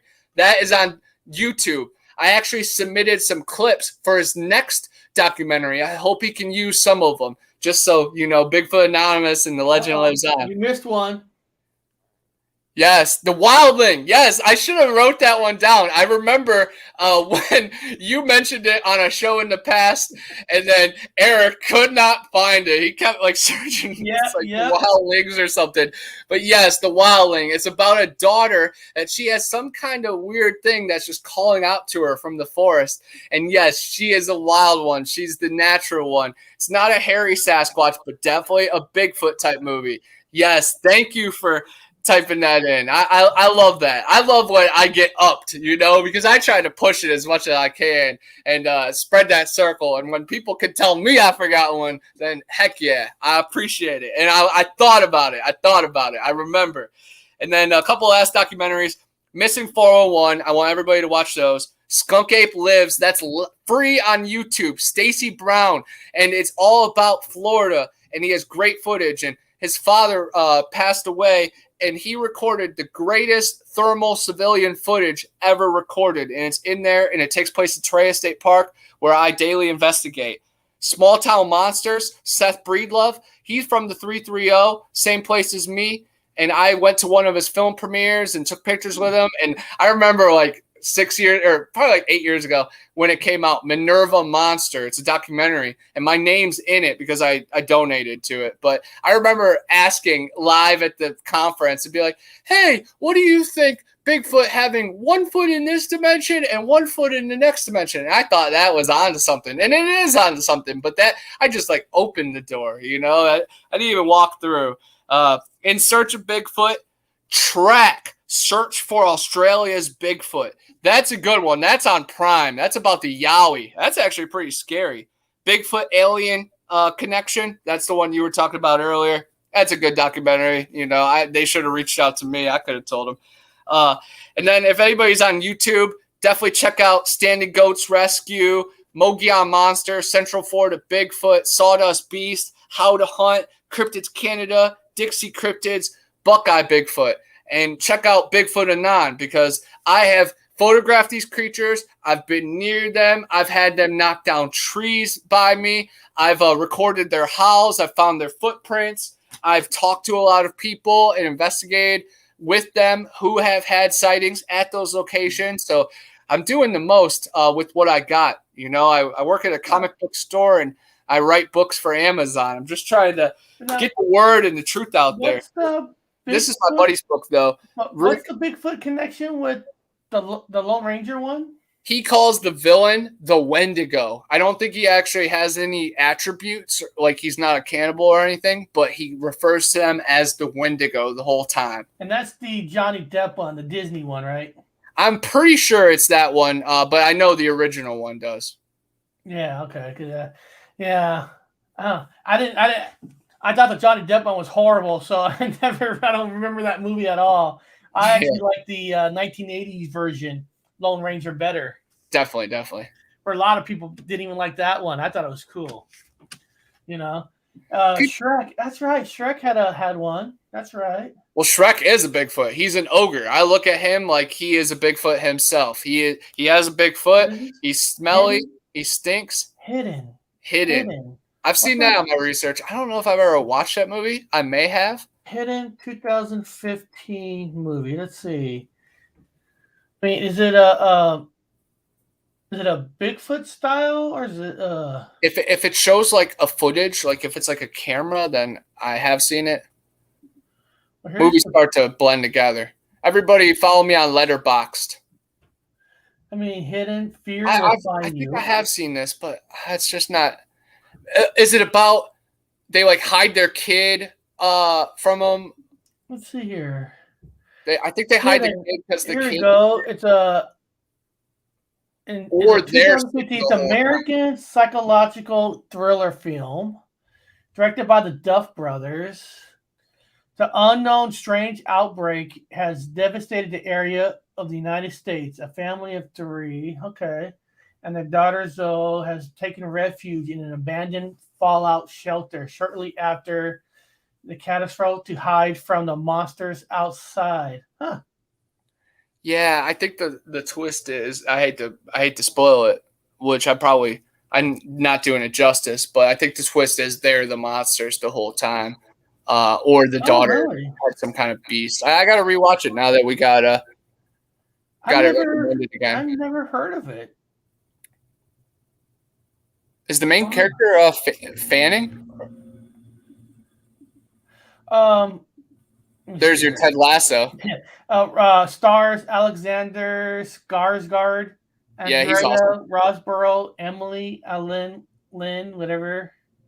Yeah, Ellen Fanning. Keep going down a little bit. I love her too. She's in Birdman. No, I don't think it's Ella Fanning. Wow, Skarsgård is awesome too. Isn't it the vampire guy Eric from True Blood? Yeah, he's in True Blood. He plays Tarzan. He's in a bunch of movies. Yeah, but he's very underrated in the Tarzan movie, in my opinion. He was a pretty good Tarzan.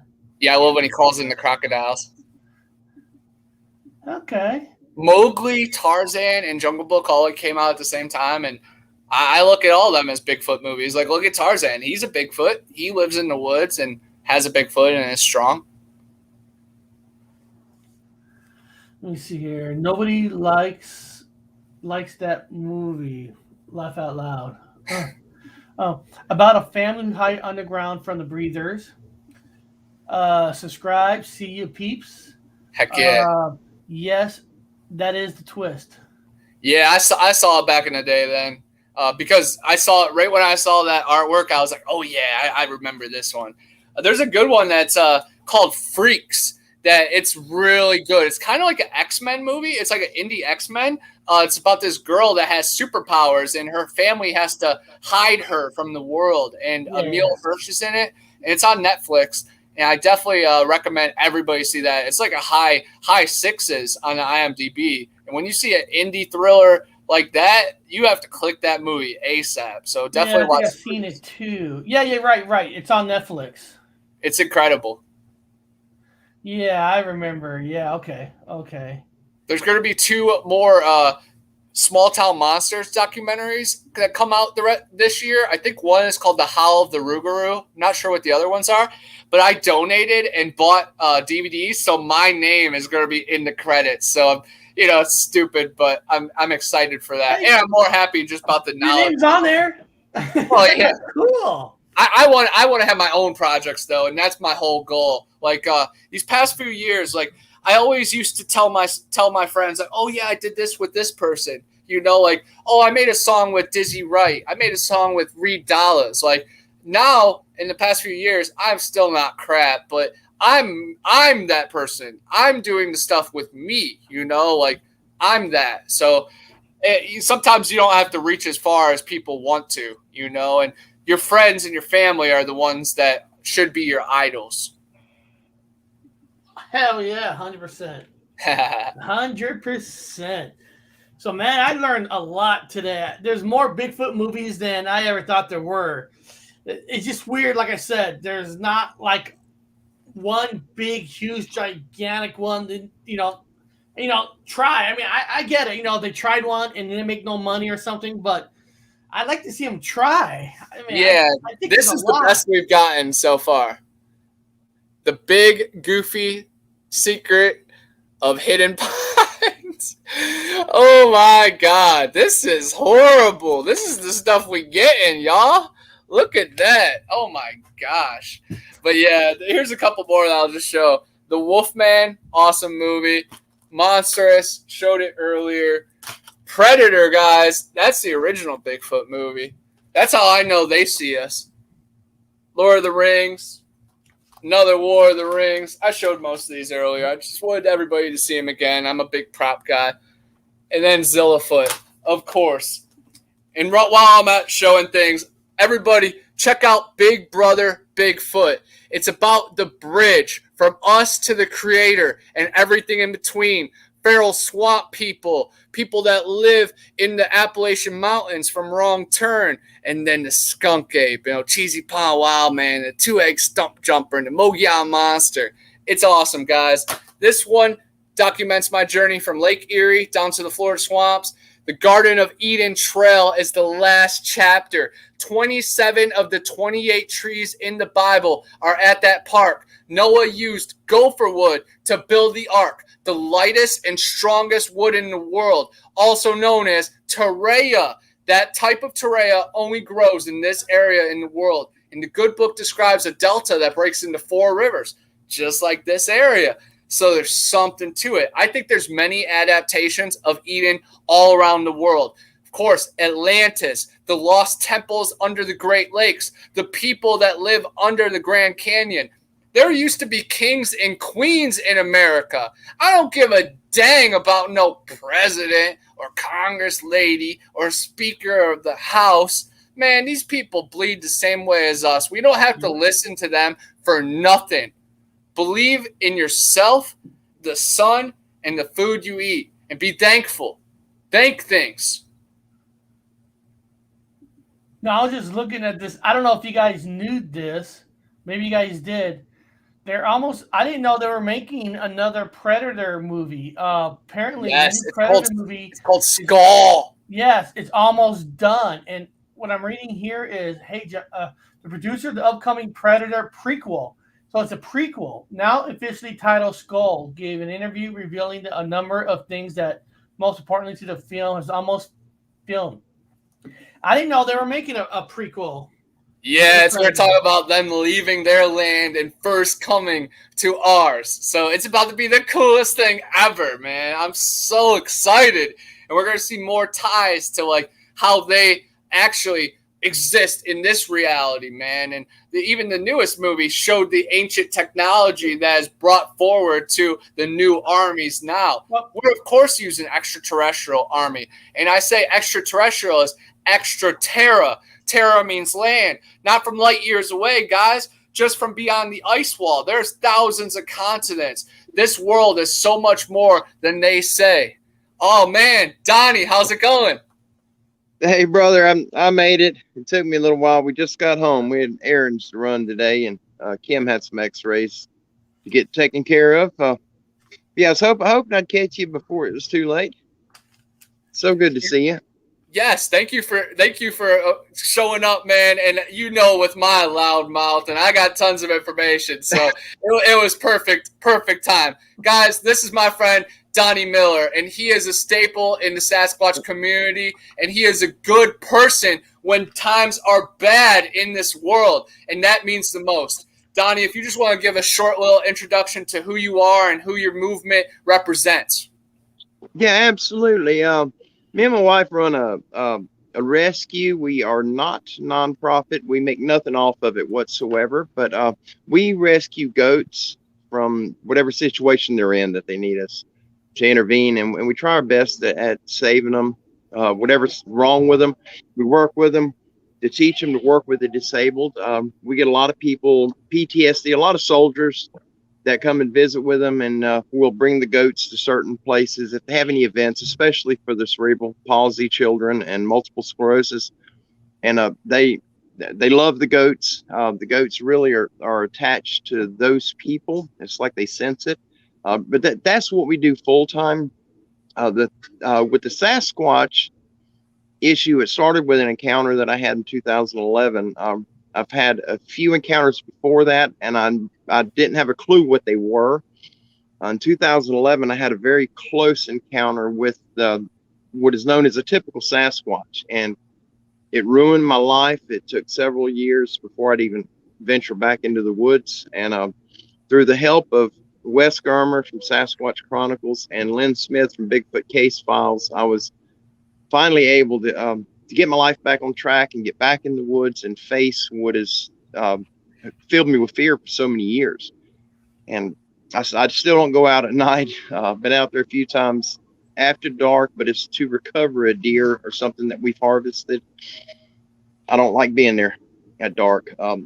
But one thing led to the other, and I realized the help that Lynn and Wes showed me. And I mean, it was just an abundance of mercy and love they shed on my behalf. And it gave me my life back. I got grips on me and what I do.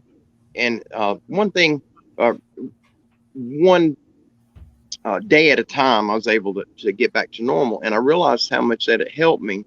And that put me on this pursuit of helping others who have encountered the same creatures, or in some cases, it's some really bizarre things. But that's what we do now. We do have activity at our home sometimes, and I don't care for it. I wish they'd move on, but we haven't had any bad activity. It's just been more of a letting us know that they're here, and they've about wiped our chickens out. But it's weird because I don't know what kind of question I want to ask you, because both your stories are so interesting. Because going back to the goats, I'll be honest with you, I wouldn't never even thought of that. Goats are like where you hear stories about dogs being captured in a cage or being harmed. They never touch the ground. I never thought about that for goats. And so I'm new at the goat part. So is there really that much people out there that misbehave with goats or don't treat them right? I didn't realize that. Yeah, there are a lot of them we get have been just accidents, where they end up getting hit by a piece of farm equipment. We got one years ago that was snake bite, but the majority of the ones that we rescue have is due to neglect of the owner, and a lot of it has been bad stuff. We had two of them that were beaten at the hands of the owner, and both of them had their skull caved in, and both they were beaten in the face, and it's the left eye on both goats. They're females, and it caved their skull in. Both survived. We've had them for, I think, 6 years, those two, and one of them, we just lost her this past week, but she was an older goat. But it took 3 years before she even let us touch her, and she became just an angel.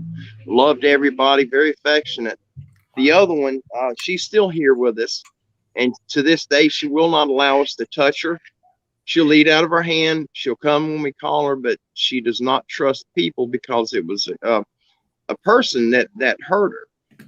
But we get quite a few of them that have been abused, and it's horrible. But that is horrible. I mean, I'm not saying I get it, but I mean, I see people harm dogs because they want to use them to breed, trying to make money, with all this. But I would think you're getting a goat for a certain reason. You're not getting a goat just like a dog or a cat. And to get a goat and do all that, that's unhuman. And probably after a while, it's real horror. Probably after a while, the farmer has good intentions, but, money is low, and then they reproduce, and then they just don't have the funds. That doesn't, explain the people that are actually abusing them. But I could see some actual natural reasons of why neglect happens. And it's good that people like Donnie exist, and the connection could be out there that these animals have a chance. And you're not making money off of it. That's what's awesome. You're doing it, because it costs you money. I'm sure it costs you money to feed them, to get them healthy. I mean, that can't be cheap. I don't know what goats eat, but it doesn't sound like it's cheap. To feed them, it's really a lot cheaper than what you'd realize. Because they eat grass, we right? Feed on the grain that we give them sweet feed, just like you would a horse, or some people feed it to their cows. But the sweet feed is just it's a base all stock feed. It's got ground up corn and oats in it, and ground peanut hulls, and it's made into a pellet, and then it's sprayed with a molasses, so it's got a sweet I can odor hear and a goat. sweet taste. Yeah, that's this little baby looking for her mama. She's laying over there and just ignoring her. But the sweet feed is $9 for a 50-pound bag, and we got, I'm guessing, about 45 to 50 goats here, and we Here's feed them a bag and a half in the morning, this and then person. free choice in the hay. This person wrote Yeah, this. not He bad. goes, this person wrote, he goes, at Donnie, much love to you, mate. The world needs a lot more people like you. Oh, God bless. Thank you so much. And I do wish that there were more people. I'm trying to get my volume up here. I know it's here somewhere. No, you sound pretty good. Yeah, we can hear you sound pretty good. loud. Can you? Okay. Oh yeah, yeah. Yeah. Now going back to the Bigfoot. So your encounter really, in simple terms, messed you up pretty badly. Oh yeah. Did he? Yeah. I didn't hear that. Did he hurt you in any way, or is it just you seeing him? No. I was on in Marianna. If you know where Marianna, Florida is, Connor lives there. But there's a couple of main roads that run through Marianna. Highway 90 runs right through the heart of Marianna. It splits the north from the south side. On the west end of Highway 90, there's a small highway that goes from 90 up to Highway 231, which is a big highway. And halfway down that stretch of 73, we had a contract on some land on the east side of 73, about halfway down. And I went out to check hog traps one night. I had, me personally, I had 5 traps out there, 3 different tree stands. We had tripod stands. Back then I had a group, we called ourselves Grunner Hunters. And we would go to farms, get contracts with them to come in there and eradicate the nuisance hogs that were destroying the crops. And we, it was a blast, a lot of fun, but it was absolutely a full-time thing. We had to stay on it. And well, I couldn't get anybody to go with me. It'd been about 3 days and I really needed to check the traps. 2 of them, I tied the doors up. We used the door that's, it's a swing gate door to where the pigs can keep coming into it. You get 1 pig in it, and for days they'll just keep piling in it. And sometimes we'd have as many as 35 in a trap. Yeah. Wow. And you have to check them. They require a lot of water. If you don't have water in an area, chances are you don't have any pigs either. They require a lot of water. Their body temperature, just laying at rest in the shade, is a little over 102 degrees. And so they'll overheat real easily. Well, the traps haven't been checked in 3 days. 2 of them, I had the doors tied up so they couldn't close. But the main trap, the one that was in the hardest hit area, that one was set. Well, I went out. I couldn't find anybody to go with me because it was during the week, and I was the only one that was not working. I was forced into an early retirement. And so I called a friend of mine, my ex-girlfriend, and I asked her if she would ride out there with me. It was about 8:45 or 9 o'clock at night. And I told her, I said, you can sit in the car in the AC. I'll leave the car running and I'll get out and I'll run, check the trap, come back, and we'll leave. I just don't want to go by myself.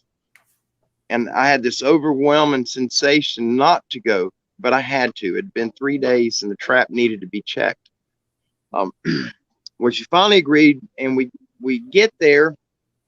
And the way that property's set up, there's a large field that runs from 73 toward the east. And then there's 2 smaller fields that are north of that field and kind of sort of between that field and 73, but you can't see those 2 from the highway. And it was the big field, the main field.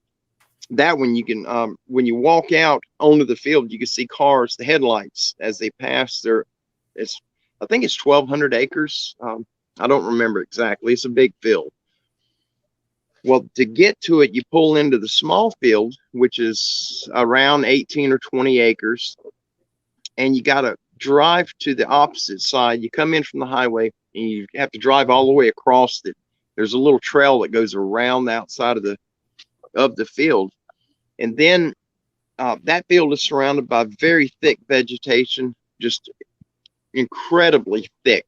The foliage, none of us have went into it because you can't get through it. There's a wall on the outside edge, and it's muscadines. There's kudzu. It's all kind of really thick foliage, and it forms a barrier where there's a two trail that goes from that little field to the big field. And that's where the tractor, when the farmers would come up to work the field, they would go from that field to the big one. And that's the only way to enter that big field unless you come from the highway.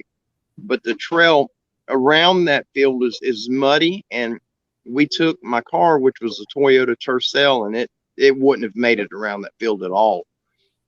And well, we pulled it up. I had her drive so I could just get out. And when I get back, she could pull out while I'm putting my things away. And we pulled the car right into the beginning of that two trail. And it's roughly 100 yards long.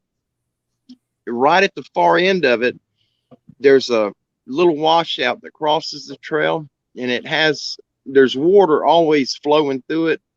But it's just, you step over it. The water itself is probably about that wide, and it's got a little bit of a mucky bank on each side, and you get to the edge and you just step over it. It's not big, but it's about 1.5 feet deep.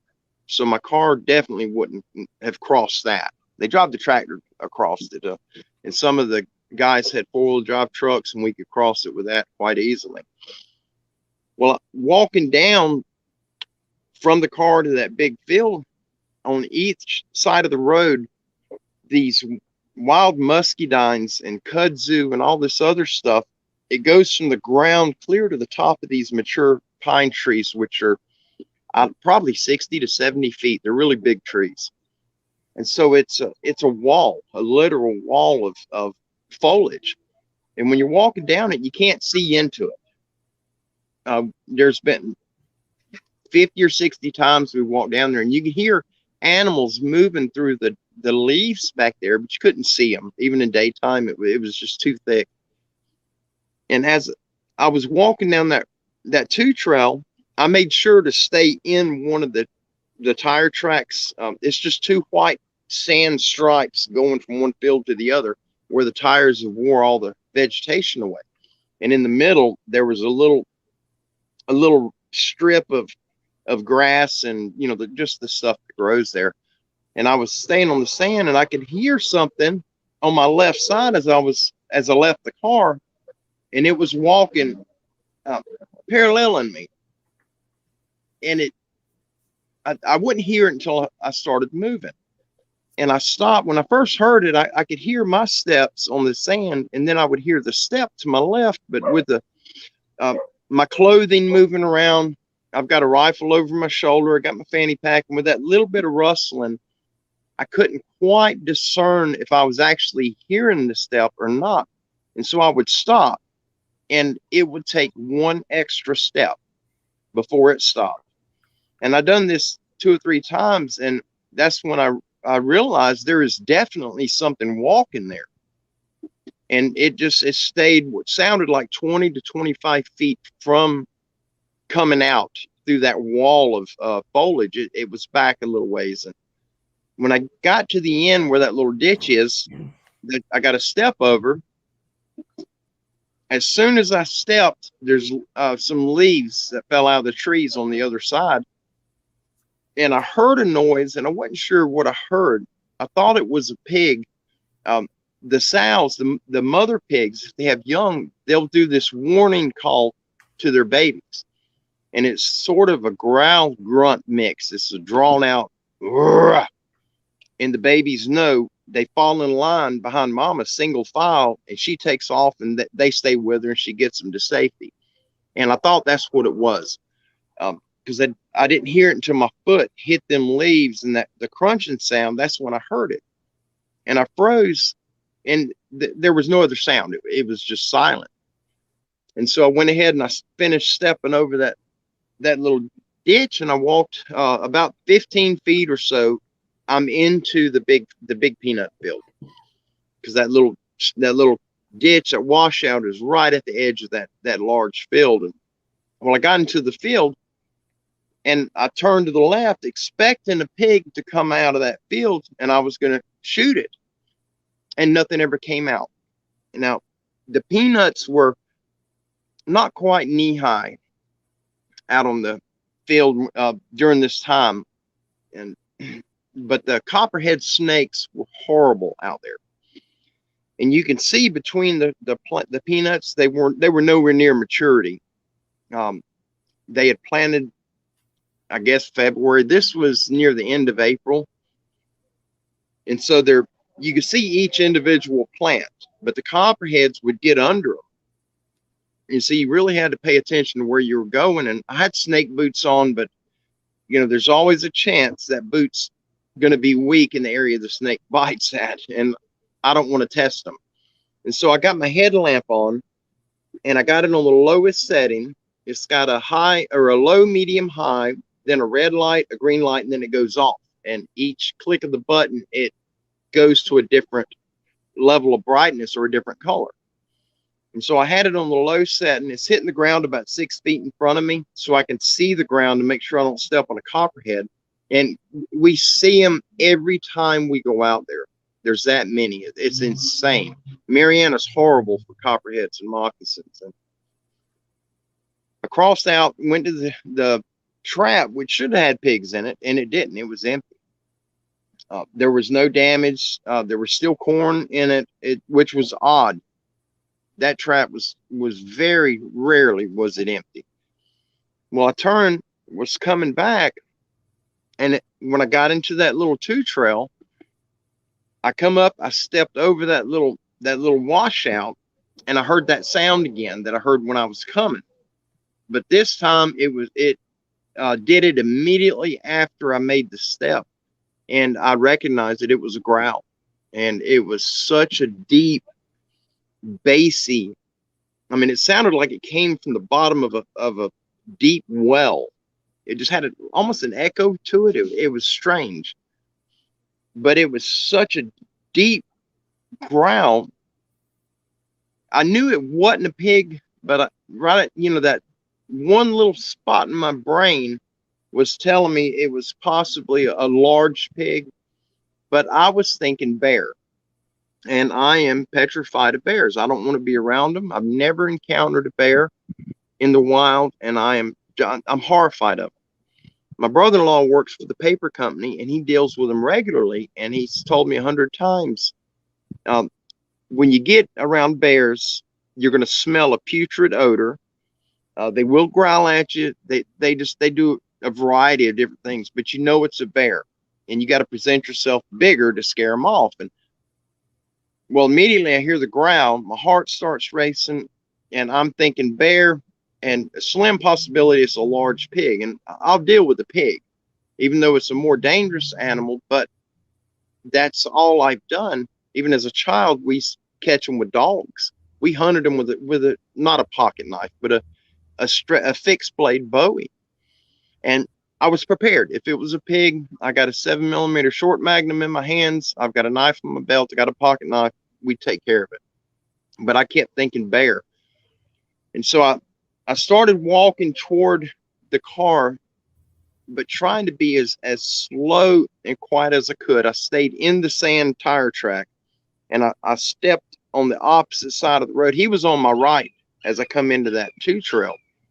And so I got on the left side of that trail, and he took a couple of steps, and then I could smell him, and it was the odor was so bad, and there was no odor when I came through at all. And it smelled so bad, it felt like it was warm, if that makes any sense. The odor was actually, when it entered my nostrils, it felt as though it were 30 degrees warmer than the ambient temperature. It just had a real warm smell. It was odd, but it was I don't know of anything that smells like that. It did have that wet dog odor that you hear so many people talking about. It did have a little bit of a urine smell to it, and not a feces smell, but maybe a I don't know, if you have a bunch of vegetation in a compost pile, as it starts breaking down, it puts off it almost smells like feces, but it's not quite feces. It's got a weird stench. He had that odor, just a variety of different smells, and it was overwhelming.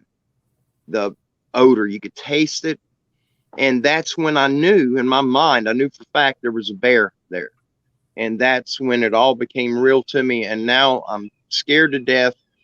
I made sure my rifle, the safety was turned off, which I already had one in the chamber, because these pigs are so fast. And if you wait until you're up on one before you put a bullet in the barrel in your chamber, it's too late. He's got you. And so I was already set for pig. I just turned the safety off, and I tried to walk, taking baby steps, heel to toe, very slow, very deliberate steps, to where I wasn't making any noise. I didn't want to step on anything and draw attention to this bear to come in on me. As I'm going toward the car, he's walking with me. He's straight on my right side, but it's like he's, as I'm headed toward the car, he's coming toward me. I could hear it, and I knew he was getting closer. And I could hear he growled the whole time, but it sounded like he had pneumonia, or like people that smoke a lot. You can hear that wet, gurgly sound in their lungs. That's how he was breathing, and he would growl, and it was gurgly, but it had this, it was a demonic sound. I mean, it was like something you hear on TV. I've never heard anything like that in the wild, not to that extent. As I continued down that trail, hey buddy, I heard him when he got right up on this wall of this vegetation that's beside me. And he was so close. He was just behind me. And I focused on getting to the car. I could see the chrome rings that were around my headlights and my bumper. I could see the gleam of the moonlight off of. I got full-grown trees on each side of me. This trail is it's probably 8 foot wide, 8 to 9 foot across this two trail, and it's this wall of foliage. And the moon, if I remember right, it was to my left, but it was behind the treetops. It was just completely black in this two trail. All I got is my headlamp. As he's coming close, hey girl, don't push me. Come on, Belle. As I'm getting closer, move. There you go. As I'm getting closer toward the car, he's right up on me. He's just behind me a couple of steps, but he's getting on me. Then I hear him. I can hear the leaves, as it sounded like he spread all the vines and all that stuff growing. It's like he spread it and he stepped through. That's what it sounded like. I did not see him. I just heard it, but it was so close to me. And he stepped out, and I heard the crunch where he stepped on the leaves behind me, either on the side or the center of them two sand stripes and two tire tracks. And when he stepped out, I stopped.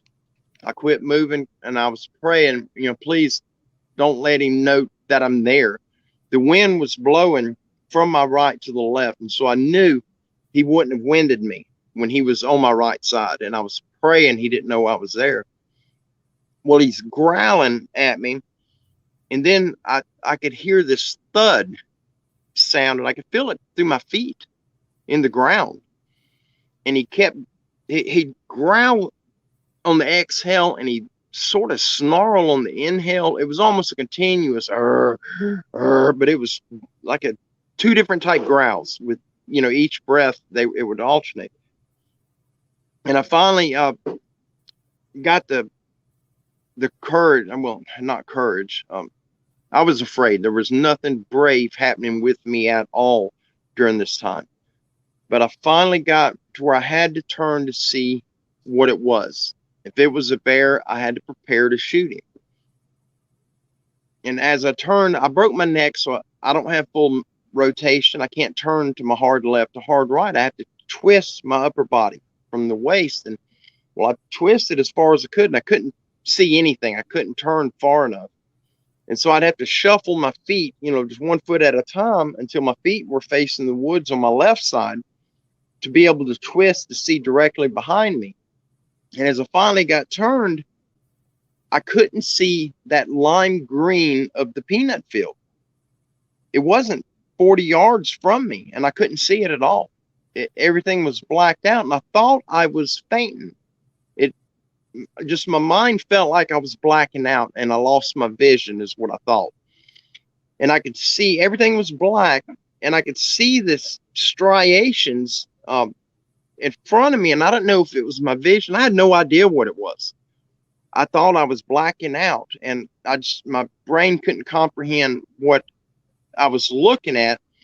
And he growled again, and it came from over my head, right? And that's when I got my headlamp on, and it's aiming to hit the ground 5 or 6 feet in front of me.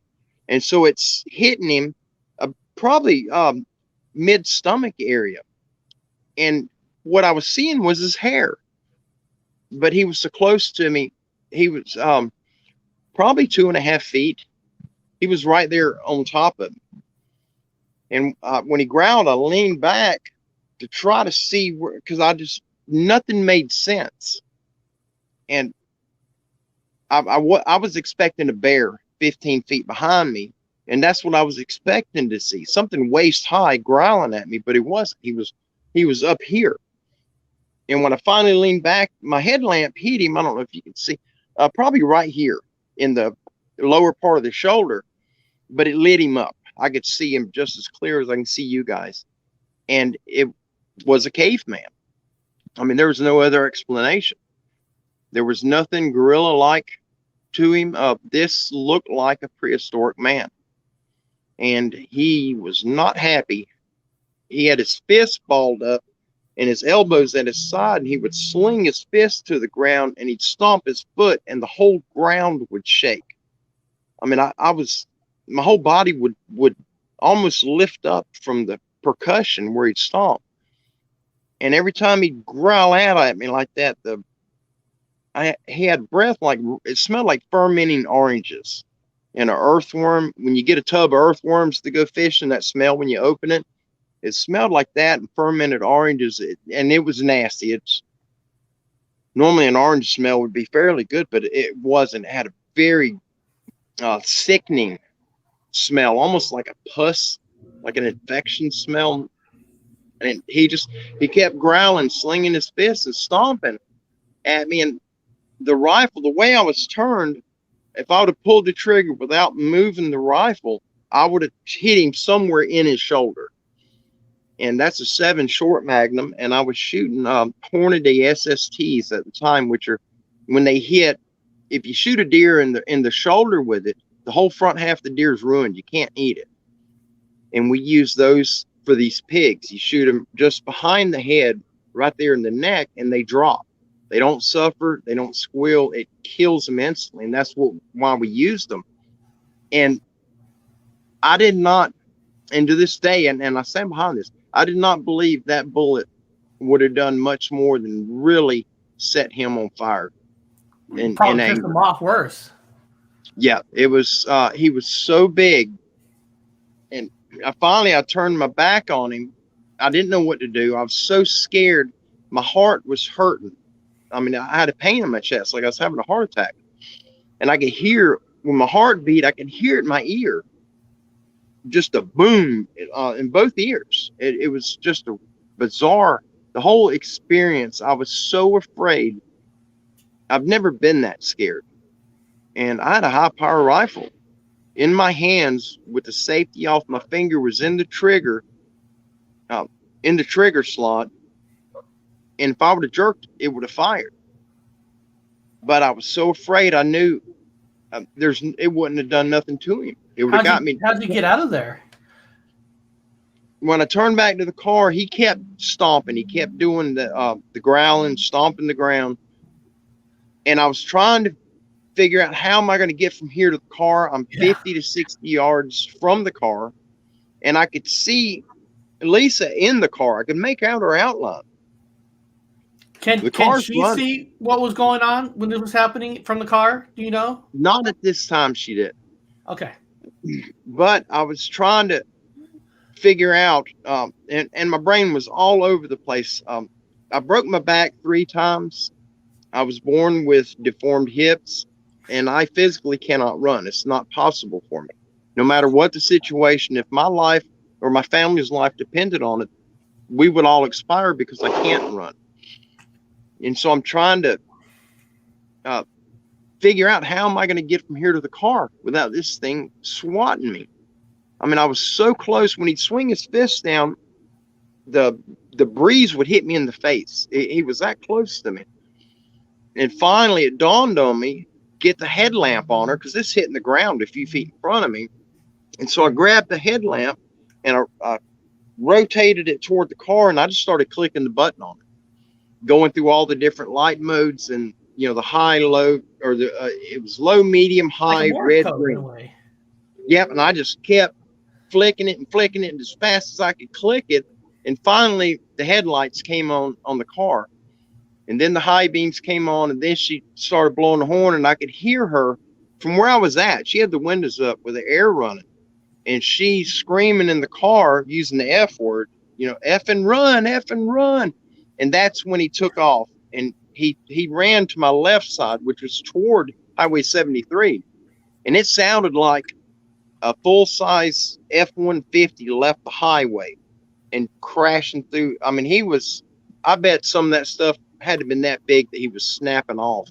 It was so loud. It was explosive. All that. He was just tearing everything down in his path. And I made it to the car.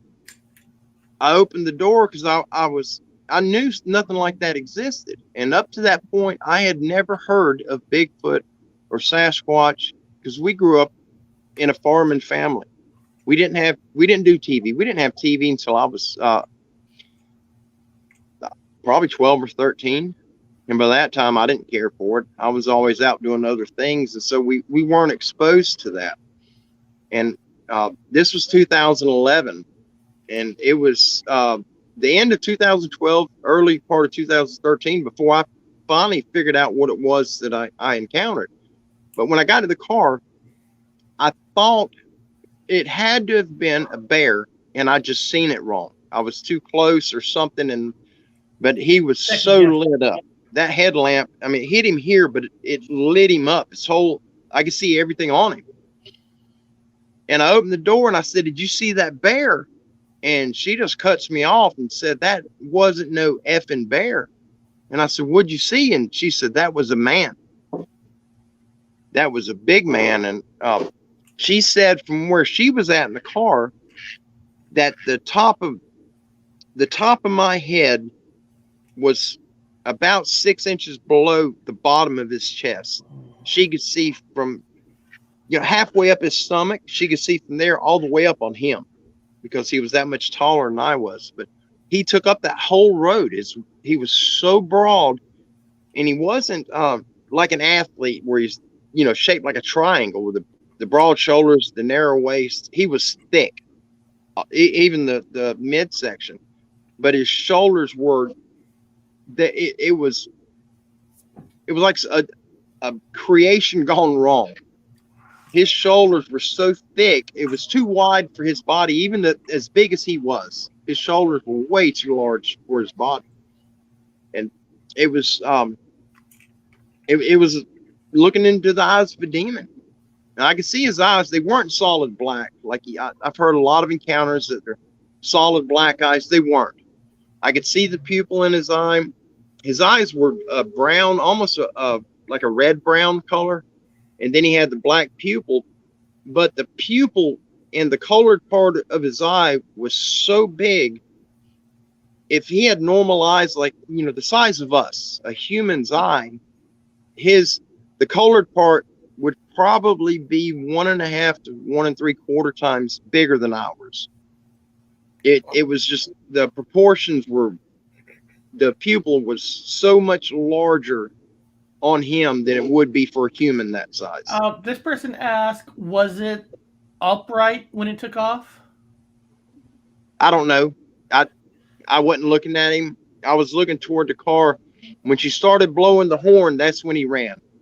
And you know what? I don't think it would even matter, even if he had a TV at an early age and you even see Bigfoot on TV, even shows, because you're talking about you're out there in the elements. I mean, that's a whole total different story. It doesn't matter what you Oh see yeah, on TV. That's got to be just scary hearing the sound, not seeing it, turning around. Everything's just dark and black where you couldn't even see your traps. You couldn't even see the normal forest. And you Yeah, can't it was run. so dark you thought you were going blind. Like imagine that. Like you could see with your eyes like normal, but it somehow blacks out. Yeah, that had to be like the opposite of kind of like a spiritual experience. That had to like make you so yeah. small.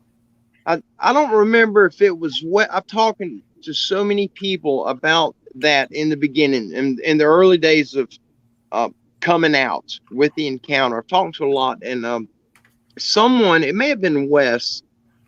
I was trying to explain to him about that. He was right there.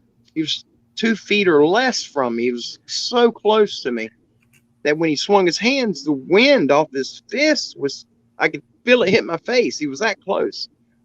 And when I turned, it was just it was so strange because I could see what where my headlamp was first. As I turned, I couldn't quite see all the way behind me. I could see the side of him. The headlamp had him lit up, and I could not understand what I was seeing. It didn't make sense because there's no animals that size. To me, it appeared to be a wall because I couldn't see the top of his head. It was probably from my chin or so down is about all I was seeing until I turned completely to where I could face directly behind me. And then everything was blacked out. And I didn't know, but that's what I was explaining to him. I thought I was blacking out. And he said, the human body, our eyes perceives distance, whether we're aware of it or not. And he said, your eyes were perceiving the distance of how close he was, but your conscious part of your mind couldn't comprehend that there was something on you. And I was trying to convince myself that I was blacking out. And you're And not used to seeing that kind of an image in the first place. You know what I right, I wonder? could see the hair is what I was This is looking at. this is just a guess. This is just a guess. I'm wondering, why not a lot of people have had this where you're at. I wonder if this creature knew since that you didn't have, like you said, you couldn't run, you broke your neck. He knew your body was kind of damaged that you can't escape from him. I'm just curious. I'm just wondering. I'm Oh, not. right, right. I I don't think know. he, I uh, never I thought think he about it. wanted some claim to some of those pigs you guys were taken from there as well. Well, I'll tell you what's strange, and I think you're absolutely right on that. Because when we were trapping, we'd go and check the traps just as an example. If we were to go tonight and check the traps, we may have 8 pigs in one trap, 15 in a trap, 3 in a trap.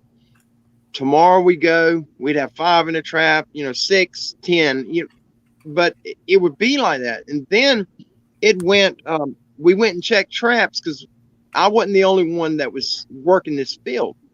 There were, I think, 7 of us total, 5 of us out there all the time. And 2 of the other guys had a couple of traps too. Well, then we go out there, we check the traps, we bring a trailer out there to load up all the pigs because the farmer doesn't want any to get away. He wants us to kill the mothers, the babies, which we didn't. Makes sense. We couldn't tell him because we were under contract. But if there was a mother that was in milk or one that was obvious she was pregnant, or if we had little ones in there, then the mother and those got released. We did not shoot them because it is literally that willful killing, which is murder. And my beliefs, the importance of animals here are far greater than anyone really gives it credit. God had Noah build a 450-foot boat by himself. And it wasn't just to save the 8 of them, his family. They could have survived on a 40-foot boat. It was to save God's animals. They were that dear to him. And we're supposed to love what our Creator loves, and in return, he loves what we love. And there's, we have a purpose here, and it's not to abuse and kill everything that we see. And so when we were doing this, all the hogs that we shot, none were ever left to rot. At that time, we used to turn them into the mission in Panama City, which fed the homeless. All we had to do was gut them and skin them, and they would do the rest. And USDA got involved. I think it was around, I don't remember. I want to say 2010, may have been early 2011. They got involved, and we weren't allowed to do it no more. But there was a director that worked there, and we had to bring him in first thing in the morning before 8, and then he would take them. But we couldn't bring him in anytime afternoon because the other director was following the guidelines. But anyhow, we didn't kill them and throw them in the woods. Nothing was wasted. But then we go to check traps. We're getting pigs in them every time we check them. We go out there and there's not a pig in none of the traps. And you could see where the corn's gone, and everything's freshly rooted. The gate is closed. Nothing's out of line. There's no way the pigs could have gotten out. We don't use square traps because the square trap, the pigs, the younger ones, the ignorant ones, will all run to the corner in fear. The older ones and smarter ones would use them as a stepping stool and would jump the trap. They would climb on top of them and get out. And so you use a round trap. They have no corners and they can't stack to escape. And that's the whole purpose of it. And there's no way they could got out, but yet there's no pigs in none of them. Maybe and the corn would be gone. Maybe this one had kids, and it was using the pigs for food, and it was protecting its kids from you, or thinking you're a threat. Very possible. Very possible. We had, I think it was 2 years ago, one of the men that worked that field with me during that time, he and I were hunting a river over here, close to where I live. And he lives about 1.5 miles from me now. And we were coming back. When we were on the river, I heard the knocking on the tree. And we would go there, and he would drop me off. If I went with him in his boat, then he would drop me off, and he'd run about 500 yards upriver or downriver. And then I'd have to be back at the bank at 11:30, and he'd pick me up, and we'd go eat lunch. And that's how we hunted. So we wouldn't be on top of each other. And he dropped me off. I was heading back. He took off downriver. Well, I get 400 or 500 yards from the river, and there's something beating on a tree back there. And then the howling, that whooping sound and the howlings, and I had a lot of activity, and I knew what it was. This was I think it was 2 years ago. And so I went back to the edge of the river, and I walked downriver until I got to where the boat was parked, and I sat there and waited on him. I didn't want to be out there. But I didn't say nothing to him until when he brought me home. The whole time it was, I was dwelling on that because I've hunted that river for a long time, and I've never had any issues, never had no activity. And now it's over there. We pull up my yard, and I said, William, I want to ask you something. And I didn't know how to say it. He's much older than I am. And he is a very simple man, straight farmer, no glam and glory. He's just a simple man. Simple blue collar. And we pull up out front, and I said, William, I want to ask you something, and please don't think I'm crazy. But I got to ask you. This is aggravating me. And I said, you remember Sonny's property off 73? And he said, yeah. And I said, well, come on, guys, get up. I told him, I said, well, I ran into something out there one night. And before I could finish explaining to him, he said, you saw a Sasquatch. I said, excuse me? He said, you saw a Sasquatch. I said, yeah, I absolutely did. I said, well, how did you know that? Because I've never spoken it to him or the other guys that were involved. And he said, when we were out there in 2011, and I'm thinking it was the same time as he said it was spring, and that's when I had my encounter. He said we were out there working the island field. It's got it looks like it's a big peanut field, and it's got one little circle clump of growth. It's a wet area, and in Florida you can't harvest the trees or do anything in a wet area. And so Sonny took advantage of all the land he could till up and plant, except for that area he couldn't do because of the water, that the natural spring head that's in it. Well, that field, Brian and William were working that field, and this other guy, Russell, well, they get out in the field and they all go separate ways. Well, Brian got run out of the woods by one, chased him out, and he ran all the way to the truck, got in the truck and waited. It didn't follow him to the truck, but it chased him pretty close. And he sat there waiting because the other two were still out there. And so Brian waited on him, finally got out of the truck. He's got his rifle on the hood and he's just watching in case it showed itself. Well, then Russell was in the woods between the island field and the big field. That's where where my traps were. I was coming back from big field when I had my encounter. Man, Russell's in the woods between them, and this thing stepped out behind a tree and roared at him, and he didn't know what it was. So he takes off running, and it charges him. And he ran with everything he had, and he said he was loading his shotgun. He had a shotgun with him, and he's just stuffing shells in it. And it chased him to the point when he got out on the field and was inside of the truck, he stepped out right there at the edge of the field, but he didn't go no further. And Brian was able to see him when he stepped out. And Russell, he kept collapsing from exhaustion. He got his truck and he told Brian, he said, I put every shell I could fit in that gun. 7 of them was for him. I was going to put them all into him. And if he kept coming, that last one was for me. And he was dead serious. He was going to take his own life if he couldn't stop him with 7 slugs. But William ended up, he was down, there's a spring head there close to where the truck was parked. And evidently, William was still back there. Brian and Russell at the truck. This thing went back in the woods and headed up toward the truck where William was at and started screaming and roaring at him. And William didn't waste no time to see what it was. He just grabbed his stuff and tore out and got back to the truck. But they never told me. And Brian ended up, that was what I was mentioning to Connor here just recently. The big field, that's right on 73. The trail, the little 2 trail I was on when I had the encounter, the direction where that thing ran, Brian was in there during the daytime and he found a cave. And I know where a few caves are on that property. Only one of them is big enough you can walk in.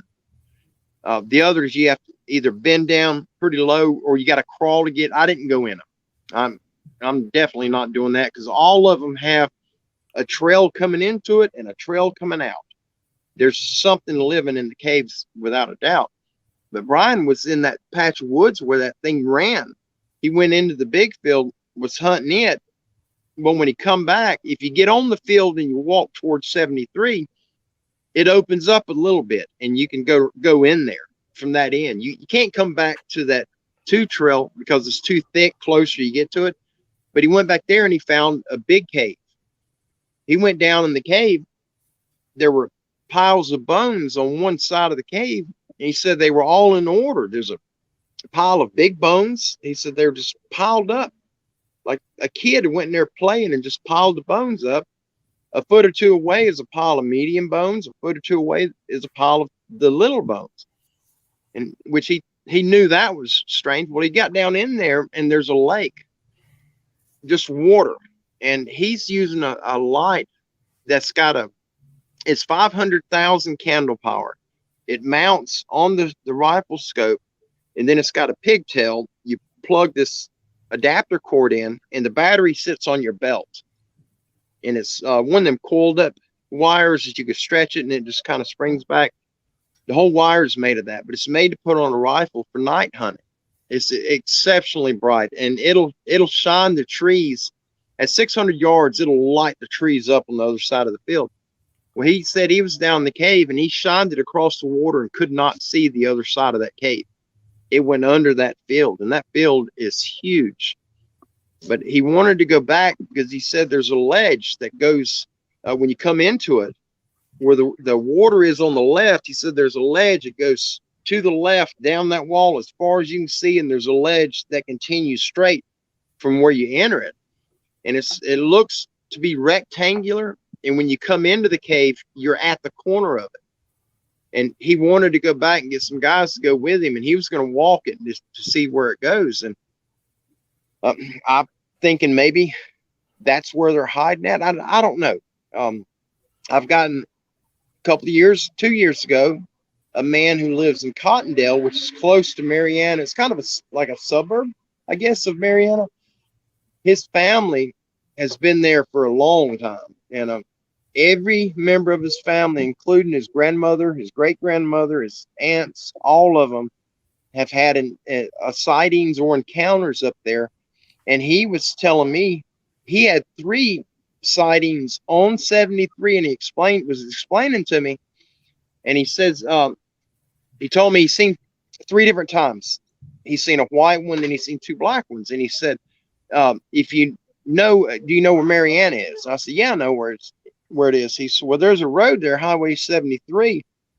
And if you go halfway down it, that's where I had my sightings, and my jaw dropped. That's exactly where I had my encounter. There's a pump station. Quit, Benji. Quit, buddy. There's a pumping station down there. And as he was coming down up on that pumping station, there's some bushes or something was close to it, but he's seen it. It was behind the bushes. And as he approached it in the headlights, it squatted down, but it couldn't squat low enough to get behind him. And so he's from his armpits up, he's above the bushes watching him. And he stopped the car, had it in the headlights, and he said it just sat there looking at him.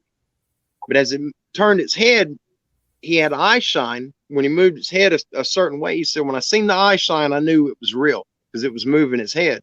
And he took off. But he's seen 3 different times. He's seen them right there at the same area. Sounds like it's the nesting area. Oh, yeah. And they were not really trying to kill you. It's trying to get you off his nesting area. This is my area. I think they're using the caverns below, because there's caverns that go all the way under the Marianna Courthouse and then the Florida Caverns State Park, and there have been strange anomalies captured there. I was just investigating Highway 73 2 days ago on Tuesday, and I shot in this one mansion that was on the cover of a zombie film, but then I also went down Iron Bridge Road, which is, I think, on the other side of 73 that you guys had your encounters, but it's down from Hinson's, where there's tons of caves too. So that whole area is filled with caves. But yeah, I was investigating the Iron Bridge that has a troll. And right when I was listening to, your story again, I'm like, this troll was probably just one of the Sasquatches from the area, because there has been more than 10 people that I've heard stories from just in 73. So think how much it lurks into the swamps and forests, and of course Torreya State Park and the Ocheesee Pond. All the waterways are linked: the Chipola River, the Apalachicola River, the Chattahoochee River. They use these waterways as just highways, and then the cave systems almost as portals. But I gotta tell you, man, absolutely, the way you told that, I'm telling you, people in the chat, I know that they're gonna think the same way as me. You told it where I visioned of what's happening. You mentioned every little thing that you saw, you heard. I was visually imagining being there. Oh, wow. You tell it awesome. I mean, I'm not making fun of what you saw, but I'm just saying. Oh no, I understand it. I could feel it. I could feel your fear. Yeah, it was horrible, and I still have the occasional nightmare from it. I can imagine. It's strange. I've had, I don't know, probably a couple of hundred nightmares from after that happened. I was having them every night of the week for probably 2 years, 3 years, but on the nightmares, he comes to my house. He's at my house. He's in the house. He's by the bed, and they're not as bad now. I still have them, but it's just a handful of times a year. That's PTSD right there. That's PTSD. Well, I still to this day see a psychiatrist for PTSD for that encounter. I finally had to seek help in September, I think, August or September. I ended up seeking help for it. It was so bad, I couldn't even be anywhere that there was woods. I was that afraid. And it's Wes Germer and Lynn Smith were a huge help in me being able to get back out and enjoy. Um, for me, if I had a choice to be able to do anything in this lifetime, whatever I choose to do would absolutely involve the woods somewhere. I'd be in the woods. It's just where my love is, my heart is. Yeah.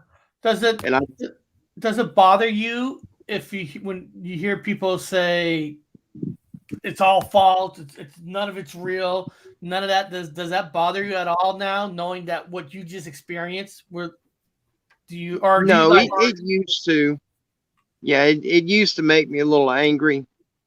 Um, some my sister, the one I got two sisters, and one of them I'm extremely close to. Um, I mean, she's my hero. She's 2 years younger than me, but she's a phenomenal human, one of the greatest people God's ever put on this earth. And when I first shared what happened to me with her and her husband, they're Christian folks, are really good people. And that was one of the things that both of them said. They kind of made a joke out of it, about what I was taking, what kind of drug, or if I was drinking, or just kind of, they weren't being serious, but they were making a joke about it. And I told them, I said, I'm being dead serious. And to the point that I would bet the lives on all of my children on what happened to me. And it's happened. I've had several encounters, had quite a few, but that was the one. I call that one my bad encounter. That's the one that really messed me up, and it changed just everything about me, who I was to who I am now, was due to that encounter. And I've seen quite a few of them through the years. I'm still very scared of them. I do not go investigating them. I don't go looking for them. What I do, I love being in the woods, but when I'm out there, I film every day of the week. This morning I filmed probably about 30 minutes here, but I'm always filming. It's a hobby. I've done it as far back as I can remember. And I go in the woods and I just film. And if I find like where the trees have been over, where it looks like somebody was attempting to make a teepee, and they'll stack trees up to where the only thing missing is the cloth covering, is to actually stretch a covering over it. The framework's there, but they'll stack them up against a living tree. But it's not a human, because some of these logs are 40 feet long. They're big and really heavy. You got to be a very strong man. Yeah. You'd have to be insane. Oh, you have to be a superhuman. You'd have to be a human hybrid. I don't think there's like coming on here, telling us your story. Do you feel that it kind of helps you now to get it out of your system in a way? It does. Absolutely. Every time I tell it, it helps. And one of the things I started doing, and I think it was about November, I believe, when I started it, that encounter is the one that really impacted me, was that one. And so I started intentionally, every time it would come to me, which is every week it'll come to me what happened. But I started changing it, how I remembered it. And it's easier to explain, like when you have dreams, you go to sleep at night and you have a dream. Now, are you able to control your dreams? Sometimes. Yeah, everybody, every living person has that ability. And I don't know exactly how I learned to do it. It was by accident, but when I learned, when you have a dream, if there's a part of you that knows you're dreaming, and anything that comes against you to scare you, you can alter it. And usually the bad guys that are getting after me in my dreams, they're usually running, or they're in a car, they're in some type of vehicle if they're not running, but they're coming after me quick. And I started changing my dreams to where they're on this little child, a toddler's train set, and they're sitting on it like a little kid. And then I in my dream, I'll alter them to look like a little Winnie the Pooh or something really goofy, and I'm able to overcome that dream. And I started trying to remember that night the same way, changing the way you look, and I was successful to where when I started remembering him back, like the color, I remembered him as being mostly red with some black tint. And now the memory is he was mostly black, but he had a little bit of red tint and some gray. That my memory's getting a little messy on the hair color. The face, I can remember it, but now it's more like I'm remembering a dream of encountering him instead of remembering it as an event. The way you're dealing with it, yeah. Yeah, but the smell of his breath, I cannot. I've tried to get that to where I can't remember it the same, and it's just there's nothing I can do I haven't been able to change that at all. But it's they say smell is directly linked to your memory, so that makes perfect scientific sense. And something that putrid and just not normally natural combination of fermented oranges and then worms, but it makes perfect sense of a caveman. And I just wanted to mention real quick, right when I moved to Mariana, I hopped on the internet and I was doing research, like, oh, what's the closest Bigfoot story to around here? And I found Donnie's story, the Mariana caveman. So it's just crazy, the cycle of life, how, we all circle around. And I also remember hearing one of your earlier stories that you mentioned on Sasquatch Chronicles. And I find it interesting because I know you've encountered these creatures many times, and you even thought it was a bear after you saw it. But you had that one-eyed, mutilated, strange creature encounter when you were a younger man. So yeah, that was on Panama City Beach. So that the Bigfoot idea really didn't even ring with that thing either. You just thought that was like a monster or something, just because. No, that thing. I really don't think that was a Bigfoot at all, and I still don't. And Wes, I shared that one with Wes, and Wes said, "Well, there's different forms of them, just like there's different people. You have the Oriental people, you have the Latino people, you've got the African descent.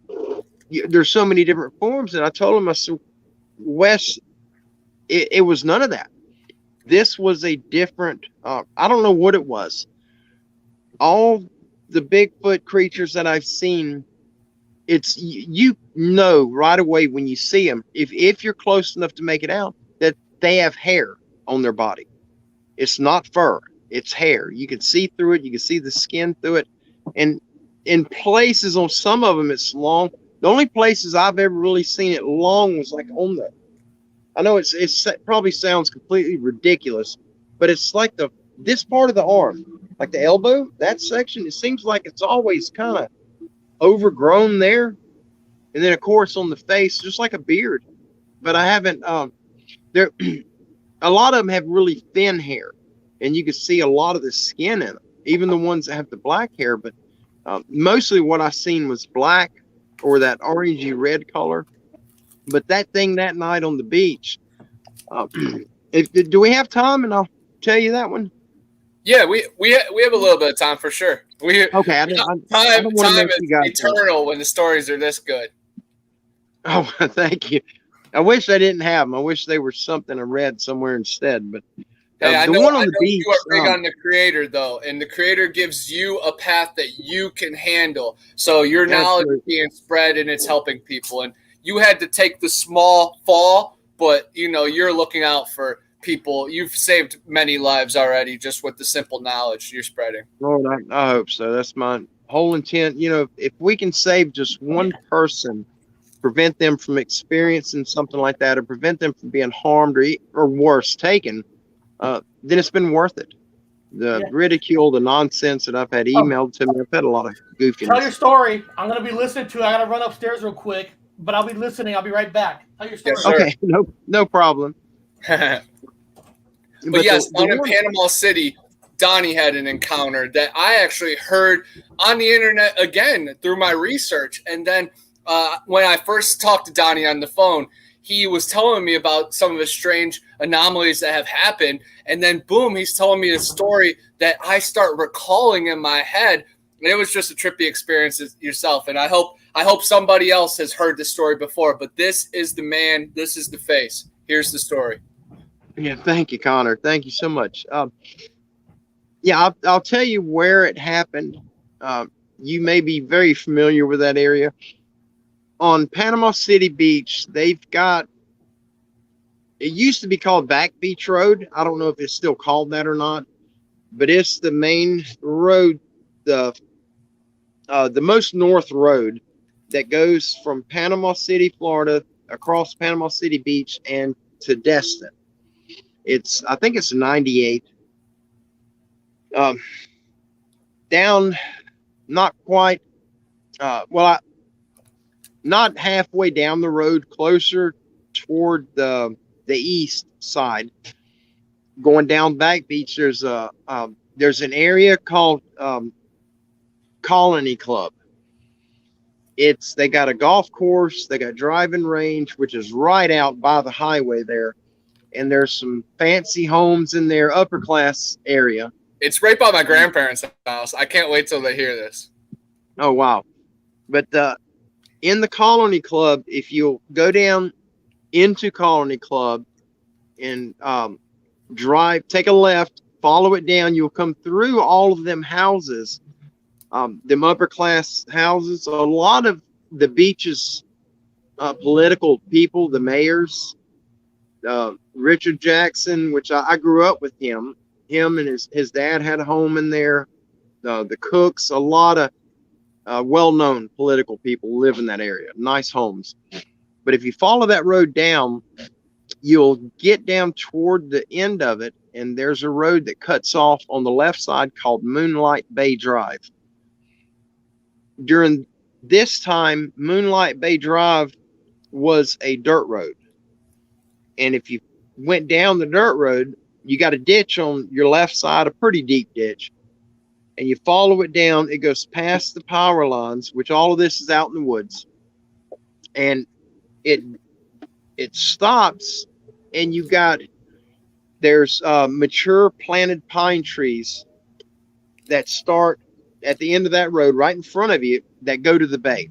About 150-yard stretch is of pines, and you have to go left or right, or you'll drive off in the pine trees. If you go right, you can go about a half a mile, and then it dead ends. They had no houses. They had nothing back there during this time when we had our encounter. But at the end of Moonlight Bay, if you take a left, when you get to the T, you have to turn one way or the other. If you turn left, you go about 50 yards, and it makes a 90-degree right-hand turn, and there's a ditch right there. If you don't make that turn, you'll go off into the ditch. It's really deep. You turn to the right, and you got 115, 120 yards, and you're at the bay. And we would go trout fishing right there, because you can literally, if you got a 4x4, you can back it up to the water's edge, and you can sit in the back of your truck and fish. Well, me and my best friend Eddie, his girlfriend Christy, and my girlfriend at the time, Celeste, we had nothing to do. We had no money. I think I was 17 or 18 at the time. And so the four of us decided, let's just go out to Moonlight Bay and we'll just hang out and go park. I mean, it was a nice night. The weather was nice. It was just a really great time of the year. And I believe that was also April. It was beautiful outside. Well, we went down there, and I pulled down that little road as far as I could get without getting into the sand, which is right at the water. We stopped 30 or 40 feet from the sand and the bay's edge. Well, on the driver's side of the car, there's one row of pines that run right there at the edge of the road that go, to the bay. and they're big, huge planted pines. Directly behind the pines is a ditch. The ditch is dug out, and then all of the land on the other side of that ditch is about 3 foot lower than the side where the car is at. It's that whole area is swamp, Mm-hmm. and uh, they had filled it many years ago, trying to raise it up some to plant it, and they did have pine trees planted in there, but they were young, 10 to 12 foot, the occasional 15-foot sapling. During this time, they were all small. Well, I got out and sat on the hood of the car. My girlfriend gets out, and I'm sitting above the driver's side front tire, and I've got my legs spread. She leans up against the car right there between my legs, and we're just talking, teenagers, young people in love. And Eddie and his girlfriend, Christy, were still in the back seat of the car. We had the windows down, and as I was talking to Celeste, I look over her shoulder and looking like down at her, right past her head, I'm looking at the water in that little ditch. It's just a little narrow, 2 foot wide little strip of water, maybe 6 inches deep, but it's right there. And at the water's edge, there's this very, it's a bright green glow. You know them sticks you get, you break them and shake them, and they glow a bright green. It's that color. And it's just an odd shape, and it's down close to the water, and it's moving around, and I'm watching it. And her and I are talking, and I'm watching this thing the whole time, and I didn't say nothing to her because I didn't know if it was a glow fly or what it was. And it's directly behind her, probably 8 feet or 9 feet. It's right there. And it starts rising up. I mean, it's just gradually, it's moving about this speed, going up. And that's when I thought it was like a bobcat, a possum or something. I told her, I said, look behind you. There's a bobcat or a possum or something climbing the tree. Well, she turns around and looks. I said, do you see it? And she said, yeah. I said, ain't that cool? Or something on those lines. Well, anyway, she took off and went and got back in the car. She's from Ojai, California, and she ain't big into the outdoor stuff. When she gets back in the car, I hop down off the hood and I walk to the back window on my side, on the driver's side, and I said, Eddie, check it out. There's a bobcat out here. And Eddie, laughing, he says, I don't want to see no dang bobcat, and he rolls the window up. Had the manual windows. It was a 77 Nova. What? All right, what the heck? I love the outdoors. And so I went back and I hopped back on the hood, and I'm watching it, and it's gradually like it's floating. And I thought, it's fascinating, but it dawned on me, the only thing growing on that side of the ditch is longleaf pine. And you know how the bark is on a pine tree. If a chameleon lizard gets on it, you can hear him 20 feet away. You can hear his nails in that crunchy bark. And there was no sound. And I mean, no sound. There was not a sound in the air. And when I realized I couldn't hear him, then it dawned on me I couldn't hear anything. I mean, it was so still. It was almost a supernatural feeling. It seemed like I was inside of a basement of a building, with the lights out. I mean, that's kind of the feeling that I had. This thing rose up, and it got about eye level with me. I'm sitting on the hood, and I'm looking straight across the ditch at this lime green thing. And I was getting nervous because I couldn't hear it climbing. I couldn't hear the bark of the sapling. If it's climbing a sapling, I should hear it because it is so close to me. The trees right there, that one row of trees that run along the side of that ditch, the backside of the tree, all the roots are hanging out, and from where the ditch would fill up, and it eroded the soil away. So all the tree is kind of halfway in the ditch and half on this side. It's 3 feet from the side of the car. That's the only thing separating the upper ground from that lower area is that one row of trees are every 8 or 10 foot, however they plant them. Well, it gets up and it looks kind of like it's shaped like a smiley face, like the smile. That green line that's what it looks like rising. And I could not understand what I was looking at. It was only one, this like a smile, if you were to draw a smiley face, how you do the mouth, it was like that, lime green. It gets up to a point and it kind of like dips and it rolls like, I don't know how to explain it. It shifted from where it was at. It moved a few inches and kind of rose up. But then it took on a different shape. The left side of it looked like the point of a triangle. It had it had that point to it. The right side, which should have been flat if it was a triangle, was kind of rounded. And it was just bizarre, but it was way too big to be a glowfly. I mean, this thing was probably the size of a silver dollar or a $50. And I just stared at it. I didn't know what it was. I had no idea, not even a clue. Well, then it moves again. It kind of dips down a little lower and it morphs into a different shape, and it moved toward me and it kind of lifted back up. And that's when I really got scared. I was kind of, I wasn't really scared before. I was just, I was on edge because I didn't know what I was looking at. Somehow it was climbing a pine tree and it was not making a noise. And it was too steady to be anything flying. Nothing added up. But when it finally moved, if you look in the mirror at your eye, what you can see of your eyeball, the shape that your eyelids form, that sort of, I don't know what the design is, but you get what I'm saying. What the visible part of your eye. Yeah. That's what I'm looking at. And imagine the white part of your eye glowing lime green and the colored part being solid black. That's what I was looking at. But it was only just that one thing. And it was too big to be an eye. There weren't two of them. It was just that. And this was that night, around 10 o'clock, I think.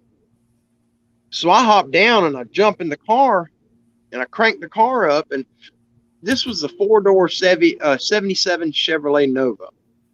And it's just a little 2-trail dirt road, a little sand road with that one row of planted pines on the left with the ditch right there at the back side of the pines. And then huge planted pines on the right that go for about a half a mile. And so I start doing this 10-point turn, trying to get the car turned where I can get the headlights on him.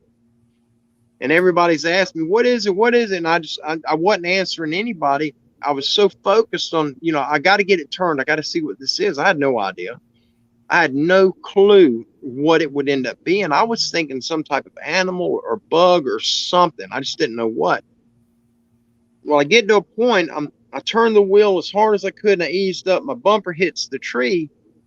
My headlight on my side, driver's side, is right dead even with the tree. Celeste is in the front seat on my right side. She starts screaming and she slides down in the floorboard on her back and she's kicking me and screaming at the top of her lungs. Christy's behind her. She starts screaming. I don't know if she went in the floorboard or if she just laid down in the seat. She went down. And then Eddie starts yelling. He's punching the headrest on my seat and punching the roof. I mean, everybody's screaming in the car except me. I mean, it was loud. My ears were cracking like a speaker about to blow. But the tree, where my headlight was hitting the tree, I couldn't see him. He was behind the tree. But the passenger headlight hit him in a way that it cast a shadow to the right of that pine tree in front of me. I could see a shadow on the bank, and it was the shadow of a person. And so I put it in reverse, and I turned the wheel as hard as I could, and I backed up, and I turned it the other way, and I pulled forward, and that's when he was right in front of me. And the bumper hits the tree. He's probably 5 feet in front of my bumper, and he's down. That lands about 3 foot lower right there than where the car was. and he was right in front of it, and there's a man standing there. His body is facing me, but he's got his head turned, and his head's facing the bay, looking toward the north. And all I can see is the side of his head, and his head was deformed. It looked like a mannequin, like a prop for a movie. He was covered in fur, not hair, little short, probably 1 inch fur, his whole body from the top of his head all the way down. And the main part was white. If you remember the old military's camo, it had these splotches of brown and black and all the different colors. That was the pattern that he had on him. It was like his base color was white, then he had these patches of red and brown, ashy gray, and black. He had these splotches all over him. His head was too small, like for his body, and it looked like he had these really pronounced eyebrows. Not the hair, but like the bone part. His face structure was really pronounced, but his forehead slanted and almost went back to almost like a point, but it wasn't a point. It wasn't really a cone head, but it looked like somebody hit him in the forehead when his bones were soft when he was a baby and mashed all the bones like backwards at a slant. Really strange looking. He had little bitty ears. It looked like our ears, but they were probably a half the size or smaller than what they should have been for somebody that size.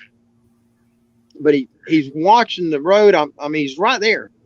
Everybody's screaming, and I don't know if I was so scared or fascinated. I don't know what kept me from not leaving and screaming too. I know I was fascinated with it, and I was scared. I was absolutely scared, but it didn't make sense. To get back there, that's a long drive from the blacktop to back where we were at. There's only one way to get in, and that was the way that we took. If anybody would have came back there to stun us or to hoax us, we wouldn't have been able to get back because there's nowhere to park.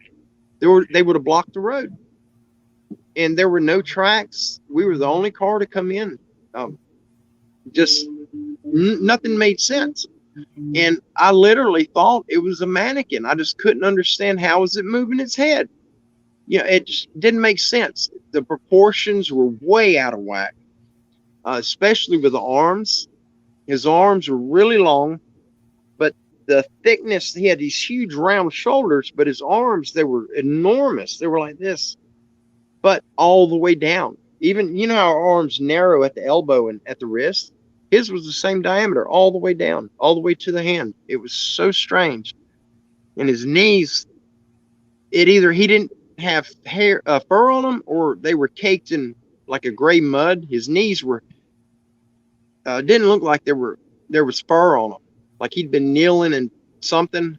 But he finally turned and looked at me. I'm sorry, I got my sinuses are driving me batty.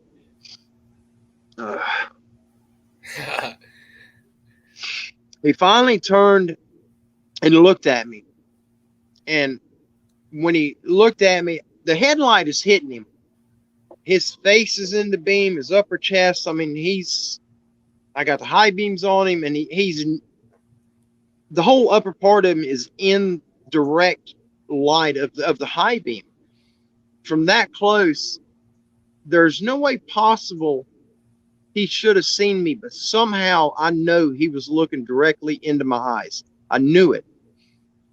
And he looked up at me, but his other eye, as he was facing me, his right eye was fine. I mean, it was really big, but other than that, it was fine. The left eye looked like somebody either blasted him in the face with a shotgun or something whipped him. He got the bad end of a fight or something. I don't know, but he had that whole side of his face, his eye, his cheek, all of that was it was mangled. It didn't look like there was any eye there. It looked like when your children or grandchildren ride their bike and they crash on driveway and they skinned their knee up pretty bad. That's the way his face looked right there. But it was really deep lacerations. There was no skin or fur visible on it, and it was bright red, but there was no blood. There's no blood running down his face. It looked to be fresh, maybe a day old, but something happened to him, and he lost that other eye from. Belle, quit, girl. It's okay. But he ended up losing that one eye. But when he looked at me, he wasn't angry. There was no expression on his face at all. He had looked up and he stared at me, and I couldn't move. I wanted to go. I wanted to leave, but a part of me wanted to stay. But it's like my body was disconnected from my mind. My brain wasn't working in conjunction with my body. And he ended up, as he stared at me, he looked down at the water and he took a step into that little ditch toward us, like he stepped coming toward the car, and that's when I snapped out of it. But the whole time they're screaming, it sounded like just a real faint mumble. I could barely hear him screaming. And we had the windows up, 2 females and 1 large male in the back, everybody screaming at the top of their lungs, and it sounded like a whisper. It was so faint, I could barely hear them. But I got the car backed up, and we got out of there. I don't know how we got out without hitting anything. It's a miracle I did not wreck. You did. You just don't realize it. Yeah, I may have. But what's so strange, we took the girls, dropped them off, and I stayed with Eddie that night.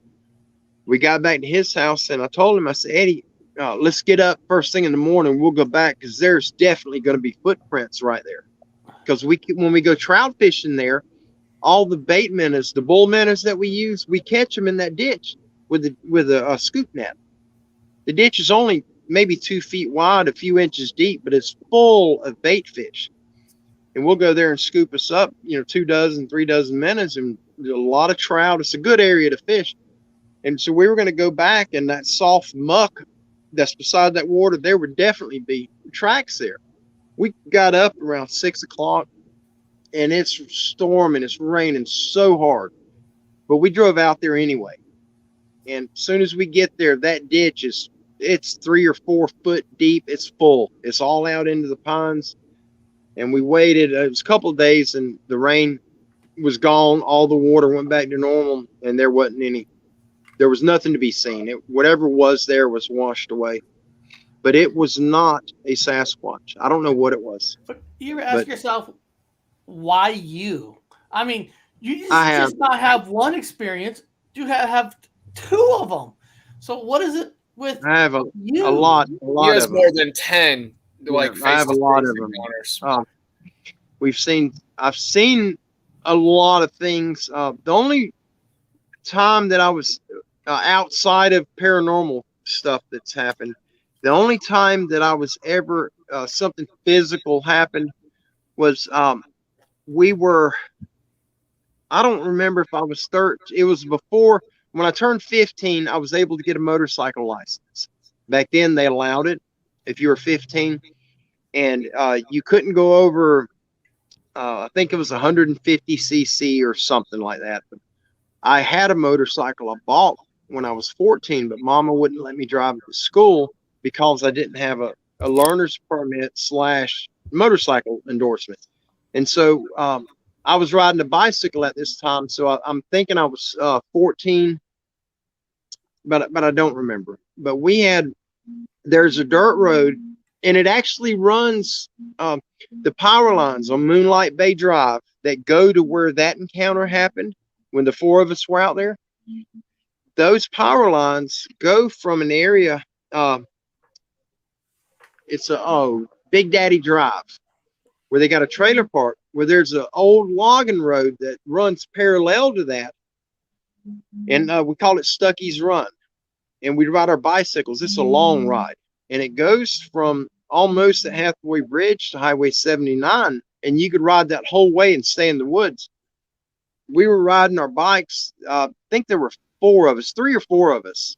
And I was the kid with the short legs, and I was slow at everything involving my legs, including the bicycle.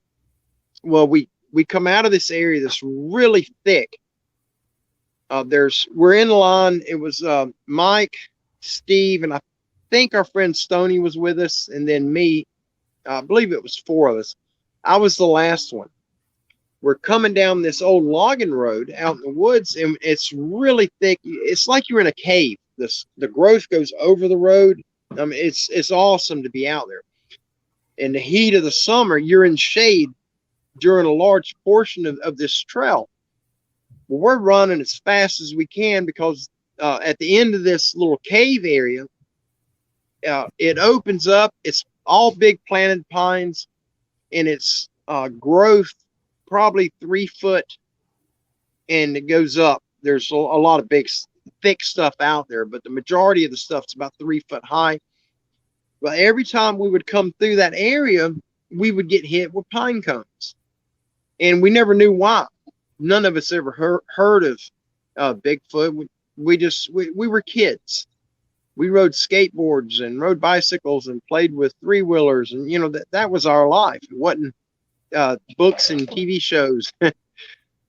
So we knew when we got to this area, we would probably get hit by a pine cone. And so everybody's pedaling as fast as they can. Everybody passes me. I'm at the back as usual. And when I get out in the area, something hit me in the back, and it flipped me up. I was still holding the handlebars, but it flipped me completely upright, and I crashed.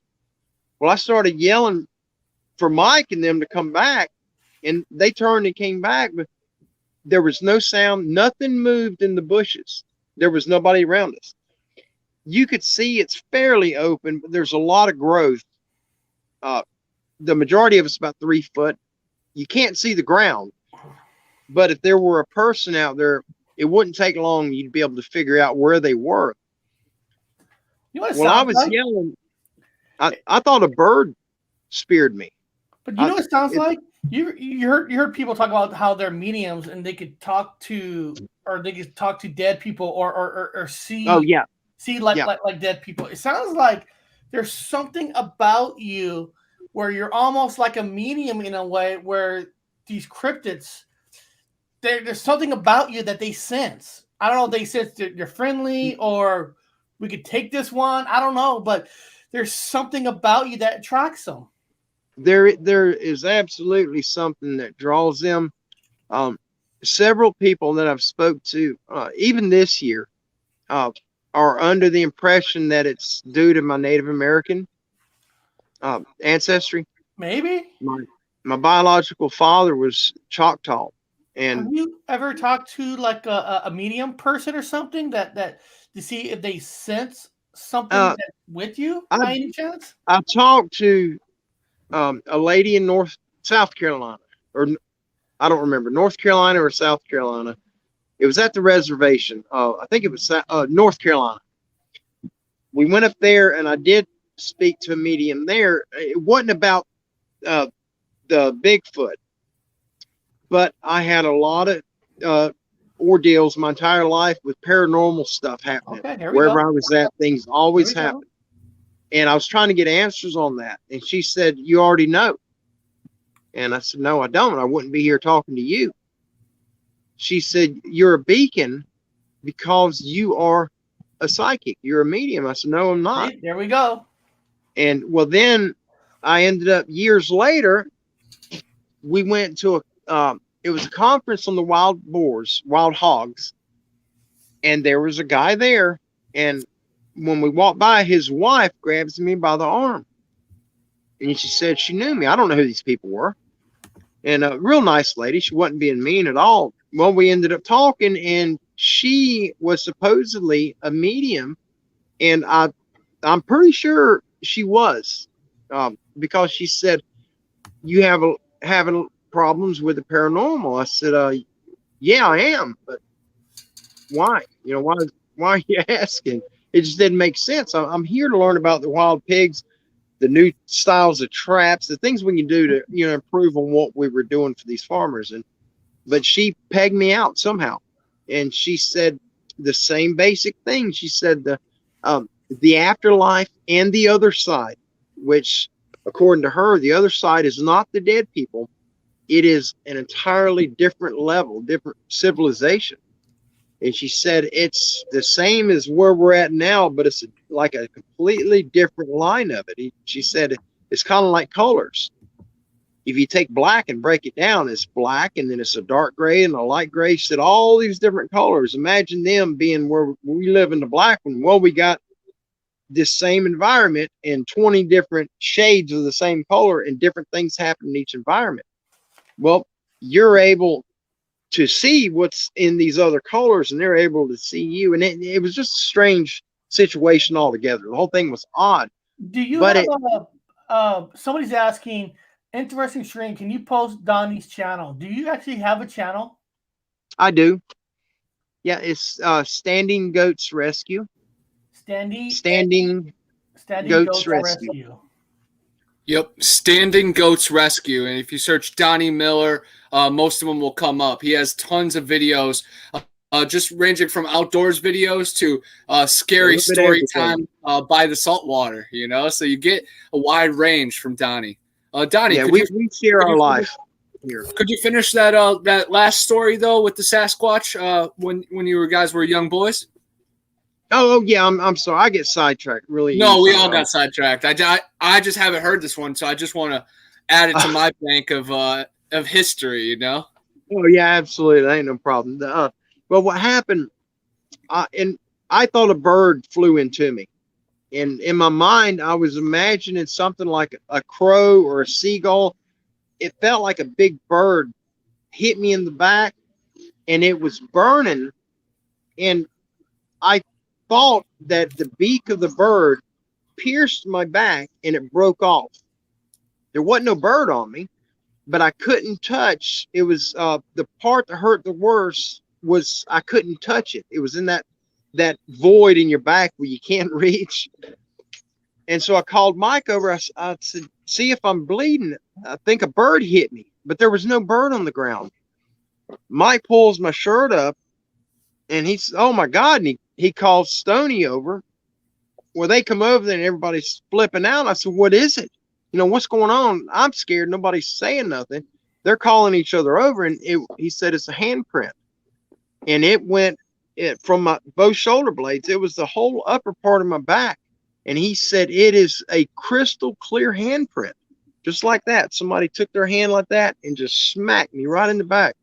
But it almost knocked the wind. It did knock the wind out of me, but not like when you're a kid and you fall off the roof and land on your back.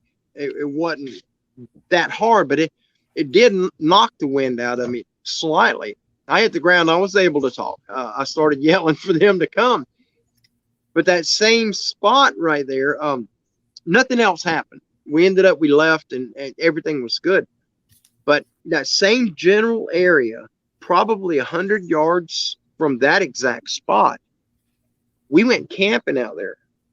And it was me and Mike and his little brother, Steve, and we took our bikes. They had, we didn't have nothing. We had a poor family growing up. Daddy worked to the bone to provide for us. And so, like our bicycles, there was the neighbor yard. So these bugs are aggravating the tar out of me. This neighbor would always have yard sales, and she had these bikes.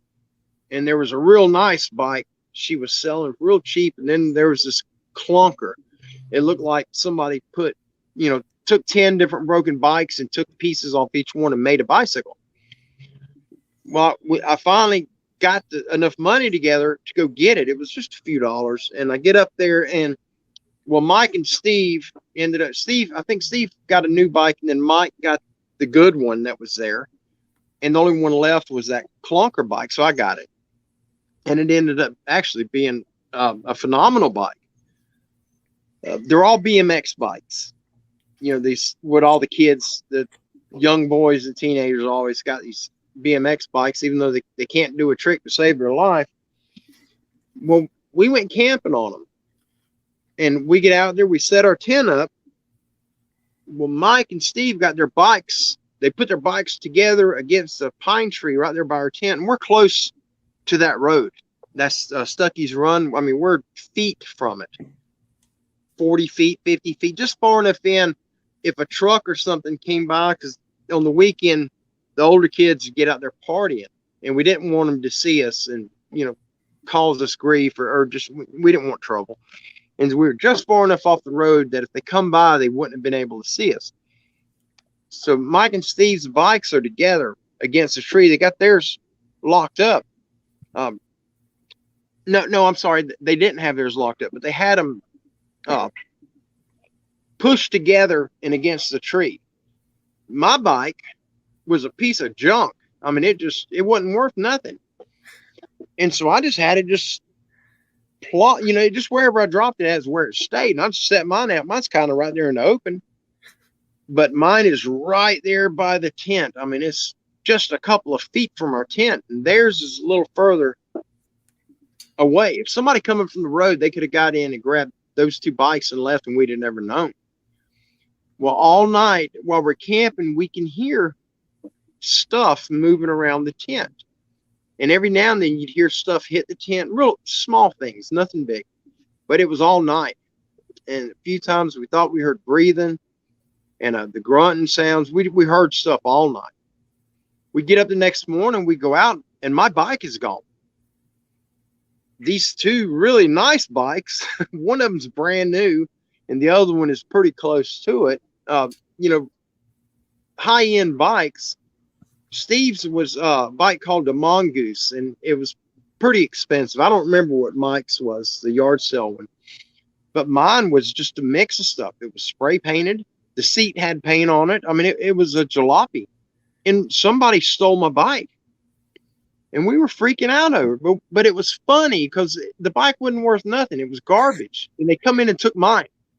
And they risked getting all the way up right there 2 feet from the tent to get it. Why didn't they take the other two that were closer to the road? Well, we're getting our stuff together to go leave. We couldn't find the bike. We searched. There's no bike. It's gone.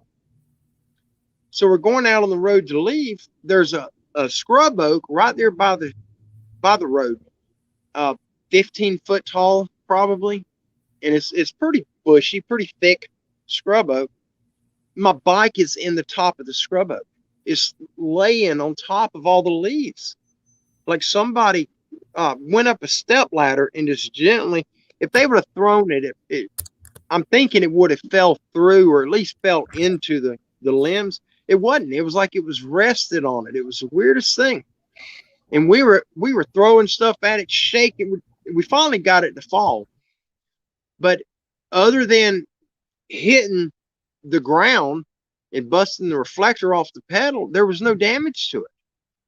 Whoever took it, the seat was twisted, and it didn't hit on the seat. It hit on the side of the handlebar and that pedal. But whoever took it evidently tried to ride it. I would think. I don't know. But the seat was a little twisted. Handlebars were twisted. But I think that was from where it fell out of the tree. But somehow, I don't know if a Sasquatch did that, but nobody came up. And where we were at, I'm thinking it's 4 to 5 miles to get to the blacktop either direction. And you can go through the woods and head straight south, and we were only maybe a mile at best, 3/4 of a mile to a mile from Back Beach Road, Highway 98. But you can't get through it. It is so thick, and if anybody were to come that way, we would have definitely heard them. There's just too much deadfall and stuff you got to go through. But we never heard anyone. We heard things moving around the tent, but nothing ever came close enough to get my bike. And that's what was so strange. And why take the nastiest one? That was our train of thought. And we laughed about that. And, you go to jail for stealing a bicycle. Why would you go to jail for stealing something that should be in a trash can? At least get the $200 bike. Don't get the $5 one. Get that, make sure you're going to jail for a good one. Yeah, I'm guessing it was a juvenile one. Probably just kind of curious if it was a Sasquatch. Could be the fairies or pixies too. Just maybe appreciating you, the old hunk of junk that you had, and they were trying to tribute it. But yeah, that's super interesting. And it's not just like a tire or a piece of wood. That's a whole bike frame. So that takes a lot. I think it snuck up on you, just like how you were looking for a bear, 15 yards behind you, and it was 2 feet behind you. They have a way of somehow closing that gap in a split second. They're the master in disguise. Yeah, they're absolutely. And, I've had a few times that I've seen them through the trees and things, especially these last 4 years. And you'll see them going by. And it almost seems as though they're on a cart, like they're, I don't know, it's hard to explain. It's like they're drifting. They're not really physically touching the ground.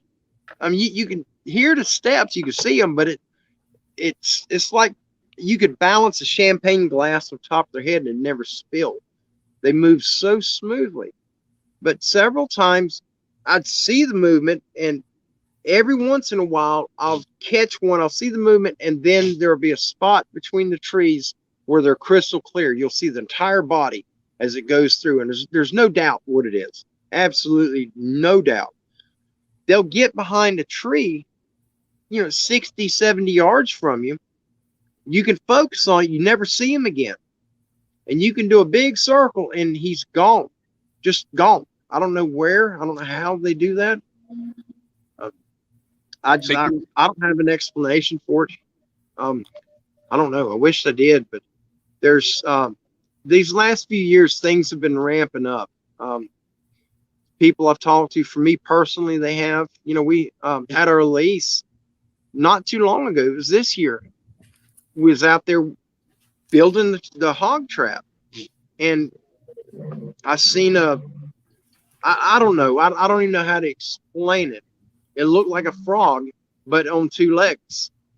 Had the head of a frog, of a bullfrog. And it was so bizarre.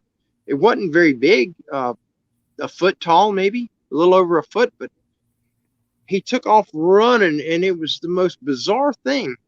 And I've never seen nothing like that. And me and Kim and Rosie were out there doing that trap, and he wasn't 5 or 6 feet from me. And he was watching me at first, and then he took off, and I could hear him going through the leaves, and he was basically beside me. And as it come by, I could hear it where he was. I knew where he was moving, but I couldn't see him. And I could see under that stuff, not real good, but I should have been able to see him. And somehow I couldn't. I seen him when he was by that tree stump. When he was watching me at first, I seen him. He was 8 feet from me.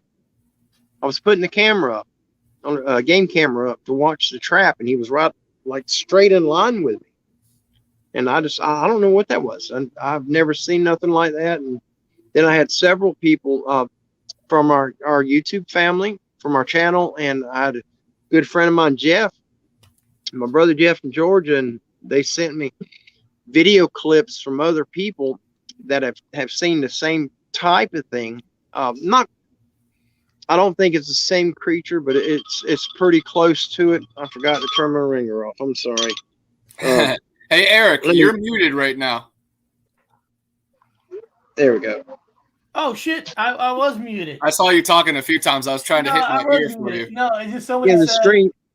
have you guys gone hunting together? And I was saying, no, we have not, but we should, because if you're going barefoot hunting with a medium, you're a medium, man. We need you with us. I definitely plan on linking up with Donnie here soon. We're only about 25 minutes from each other. Today was actually one of our target dates, but we're having so much fun on the chat that we're covering all the bases. But I'm off this weekend, and I'm definitely trying to link up with Donnie, and if not this weekend, then next. But yes, the absolutely going to do it. Coming to combine the stars. Yeah, and you're in a good area. The Turia. Me and Kim and Rosie went there a month or two ago, a couple months back, and It was a Sasquatch. I have no doubt about that. But when it stepped out behind the tree where I could see it, I thought it was a black man with no shirt on. Mm-hmm. And just, it doesn't make sense. You've been to Turia.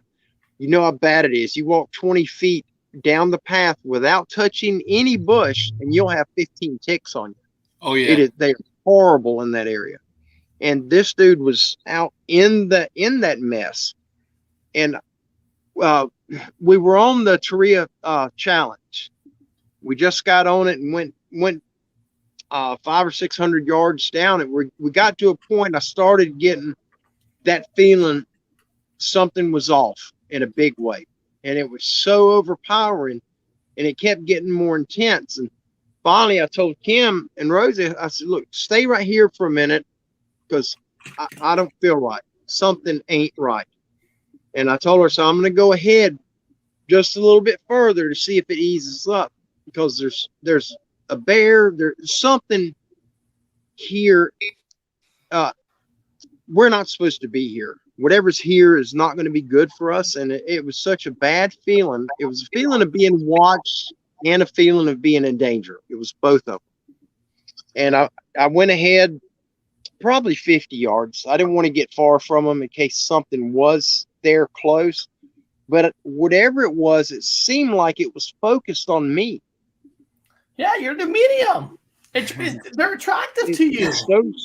But you would think with a woman and a child that no matter what, they're going to look past him and, try to be intrigued in that. And yeah, that's crazy, man. When I was watching that video that you took off right at the Turia Challenge, I've had 2 encounters right in that area that we heard something walking through a creek, and I was terrified, so scared that time. And I have a video of me talking after, and my whole vibe is different. And then a second time we were past the Turia Challenge on the loop, and where there's a den where I believe, because there's a fallen bridge and it gets really thick, and we hesitated for a couple minutes, and we heard this huge boulder be thrown right behind us. But yeah, man, right when I was watching your video, I recognized that first bridge on the Turia Challenge. It gets weird, and imagine it goes for 5.5 miles around. Yeah, it wasn't long after we passed that bridge is when it started feeling weird. You could tell something was off, and it was a couple of times before we got to that point where it really got bad. I stopped.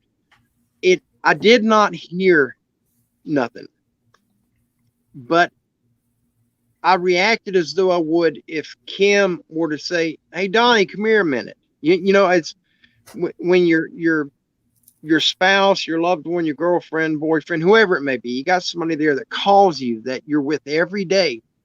You don't really think and react. You just react. You go straight to, if they're calling you, go right to them. And it was like that. It was so strange. I didn't hear anything at all. But I stopped and I went to turn and go up the hill when you're right before you get to that bridge at Turia, that real old bridge, 50 feet before we got to the bridge. We could see it. Once we realized we were almost there, we're like, yeah, there it is. And we start going down. I was behind Kim and Rosie, and I just stopped and I looked up and I started to go up the hill on that left. And I only took 1 or 2 steps and I realized, what am I doing? But that happened a couple of times out there, and I have never had that happen. I don't know if it's something wrong with me that caused me to act that way. I don't know. It hasn't happened since. And that was the only time I've ever experienced it.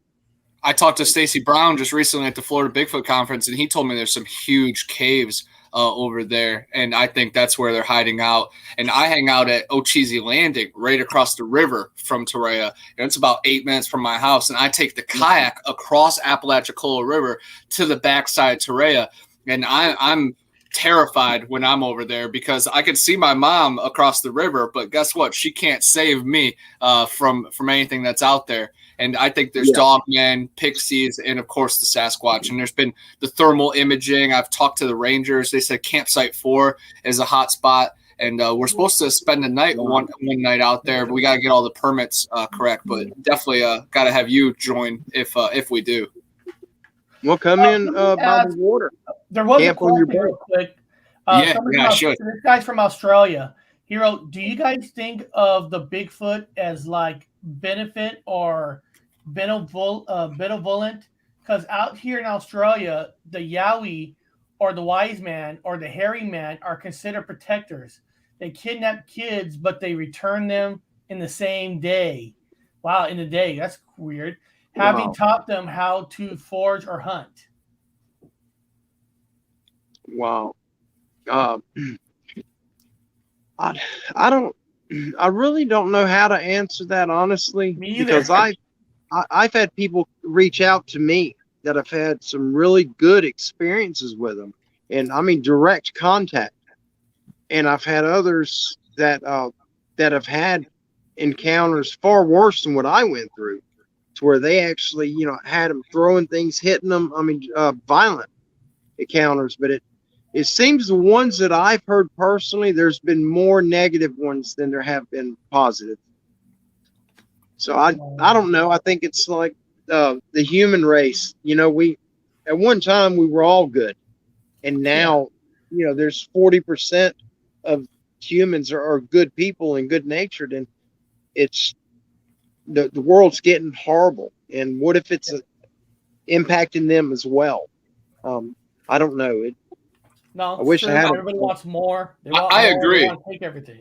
And I think the human beings have turned their back on their ancestors and on nature as a whole. Plus, we're going to war with these creatures too. So some of them can see through that and see our soul, but some of them are stuck at they're on the opposite side of the fence than us. So I think you just got to feel it out, because I've heard of the orangutan lady who saved a little child who had a compound fracture in Ocala. So that was a keeper, but then there's the ones that have kidnapped Dennis Martin and Jared Adadero and went after Cullen Finnerty and killed Henry McCabe. Those ones had something to it. But I think just as in this world, there's good ones and bad ones, just like Donnie said. So yes, they are the beneficiary, but then they're also benevolent to this world too. So you just got to keep your balance. Well, guys, I gotta leave to pick up my wife from work, but I gotta say, Donnie, your stories are amazing. Just because how you said the details, I vision your stories in my head. And when we do another Bigfoot show, an actual Bigfoot show, not about movies, we got to have you on. We got to dive deeper into this paranormal stuff with you. Oh, absolutely! I'd love to join you. Just let me know. Right now we're going through a lot of stuff, so I haven't had as much time as I normally would. My father-in-law passed away 2 weeks ago, and my brother-in-law he passed away 3 days ago. So my wife lost her daddy and her brother in 2 weeks' time, and we lost our dog we've had 16 years. We lost her 3 hours before my father-in-law's funeral, and it's been a train wreck. But it's supposed to come in threes, so it should be over, I hope. But we'll get back on track, and yeah, absolutely. If you end up getting something like that lined up, I'd love to join you. It's been a pleasure being here, and if it weren't for my brother Connor, I wouldn't even have known. So thank you greatly. I'm subscribed though. I subscribed today to you, so maybe I'll get the notifications next time. I know that Eric's brother, Bob, he's a doctor. He worked at the Smithsonian. He looks like a caveman himself, a friendly caveman. But he will love you, man. And just like, man, we have been on a 48-hour trip recently. We had Long Island Bigfoot, who has had close encounters and has had them touch him and, seen them face to face. And then you, Donnie Miller, and then we had Tippa TV, and then we always got my craziness. And Gypsy Road Eric is the one that facilitates all of this. He's the point guard, man. So, yes, very thankful to Eric, and thankful for you, Donnie, to come and surprise us, man. Thank you so much. And this is a mega episode. We were just talking about Bigfoot movies, and now we got the most incredible stories. And so what I'm probably going to do too is I'm probably going to break up this video, put one out of just your stories, so people don't miss your stories because we're thinking that we just talked about movies. Oh, absolutely. I got when you get set up, if you guys decide to invite me back on sometime. I've got a few other ones I could share with you too. I've had a lot of experiences, but a lot of it is it wasn't nothing really extreme about it. I seen one wherever I was at, and I get scared every time I see them. But the thing is, there might be something there that you might not think it's big that somebody else might remember something happened to them. So, believe it or not, even the small stories mean something big to certain people. Oh yeah, they had one of the I don't know the video. One of them I recorded. I think it was a couple of years ago.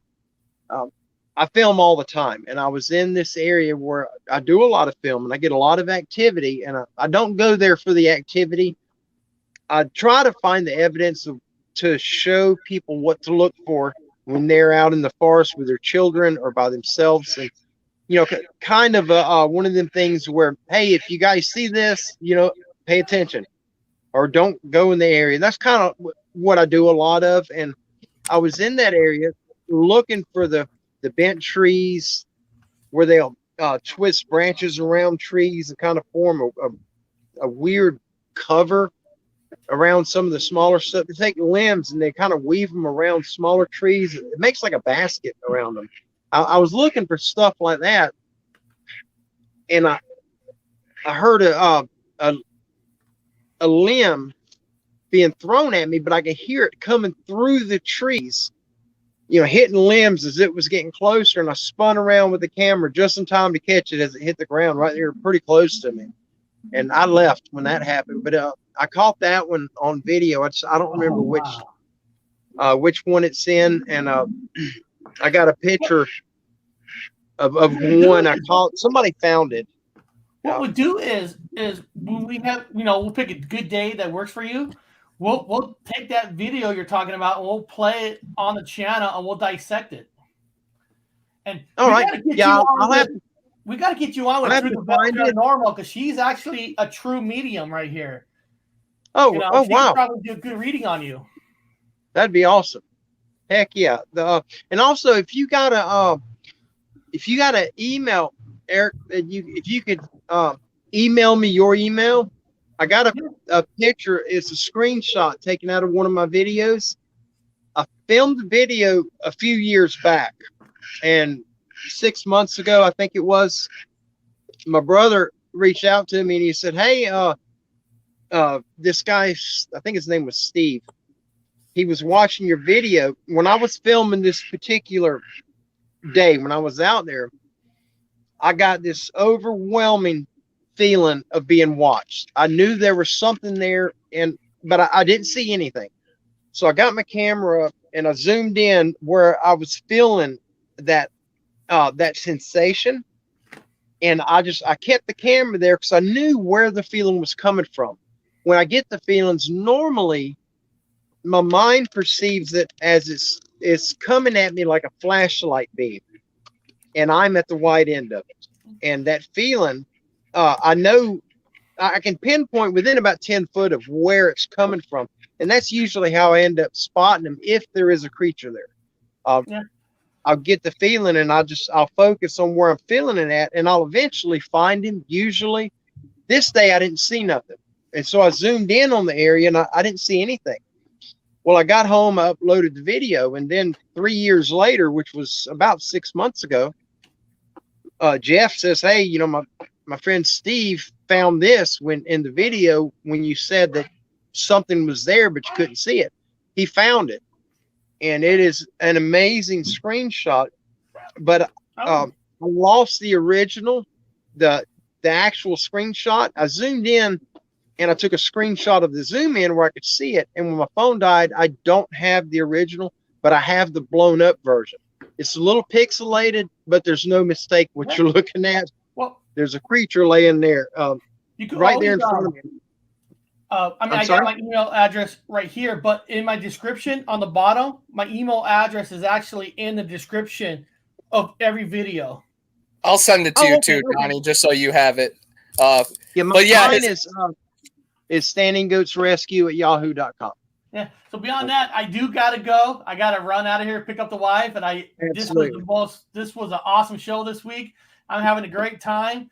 But I do gotta go. Thank you. But man, Thank you for thank having you me, guys for Eric. coming I had a on. blast. See you guys Yeah, absolutely. later. God bless you, brother.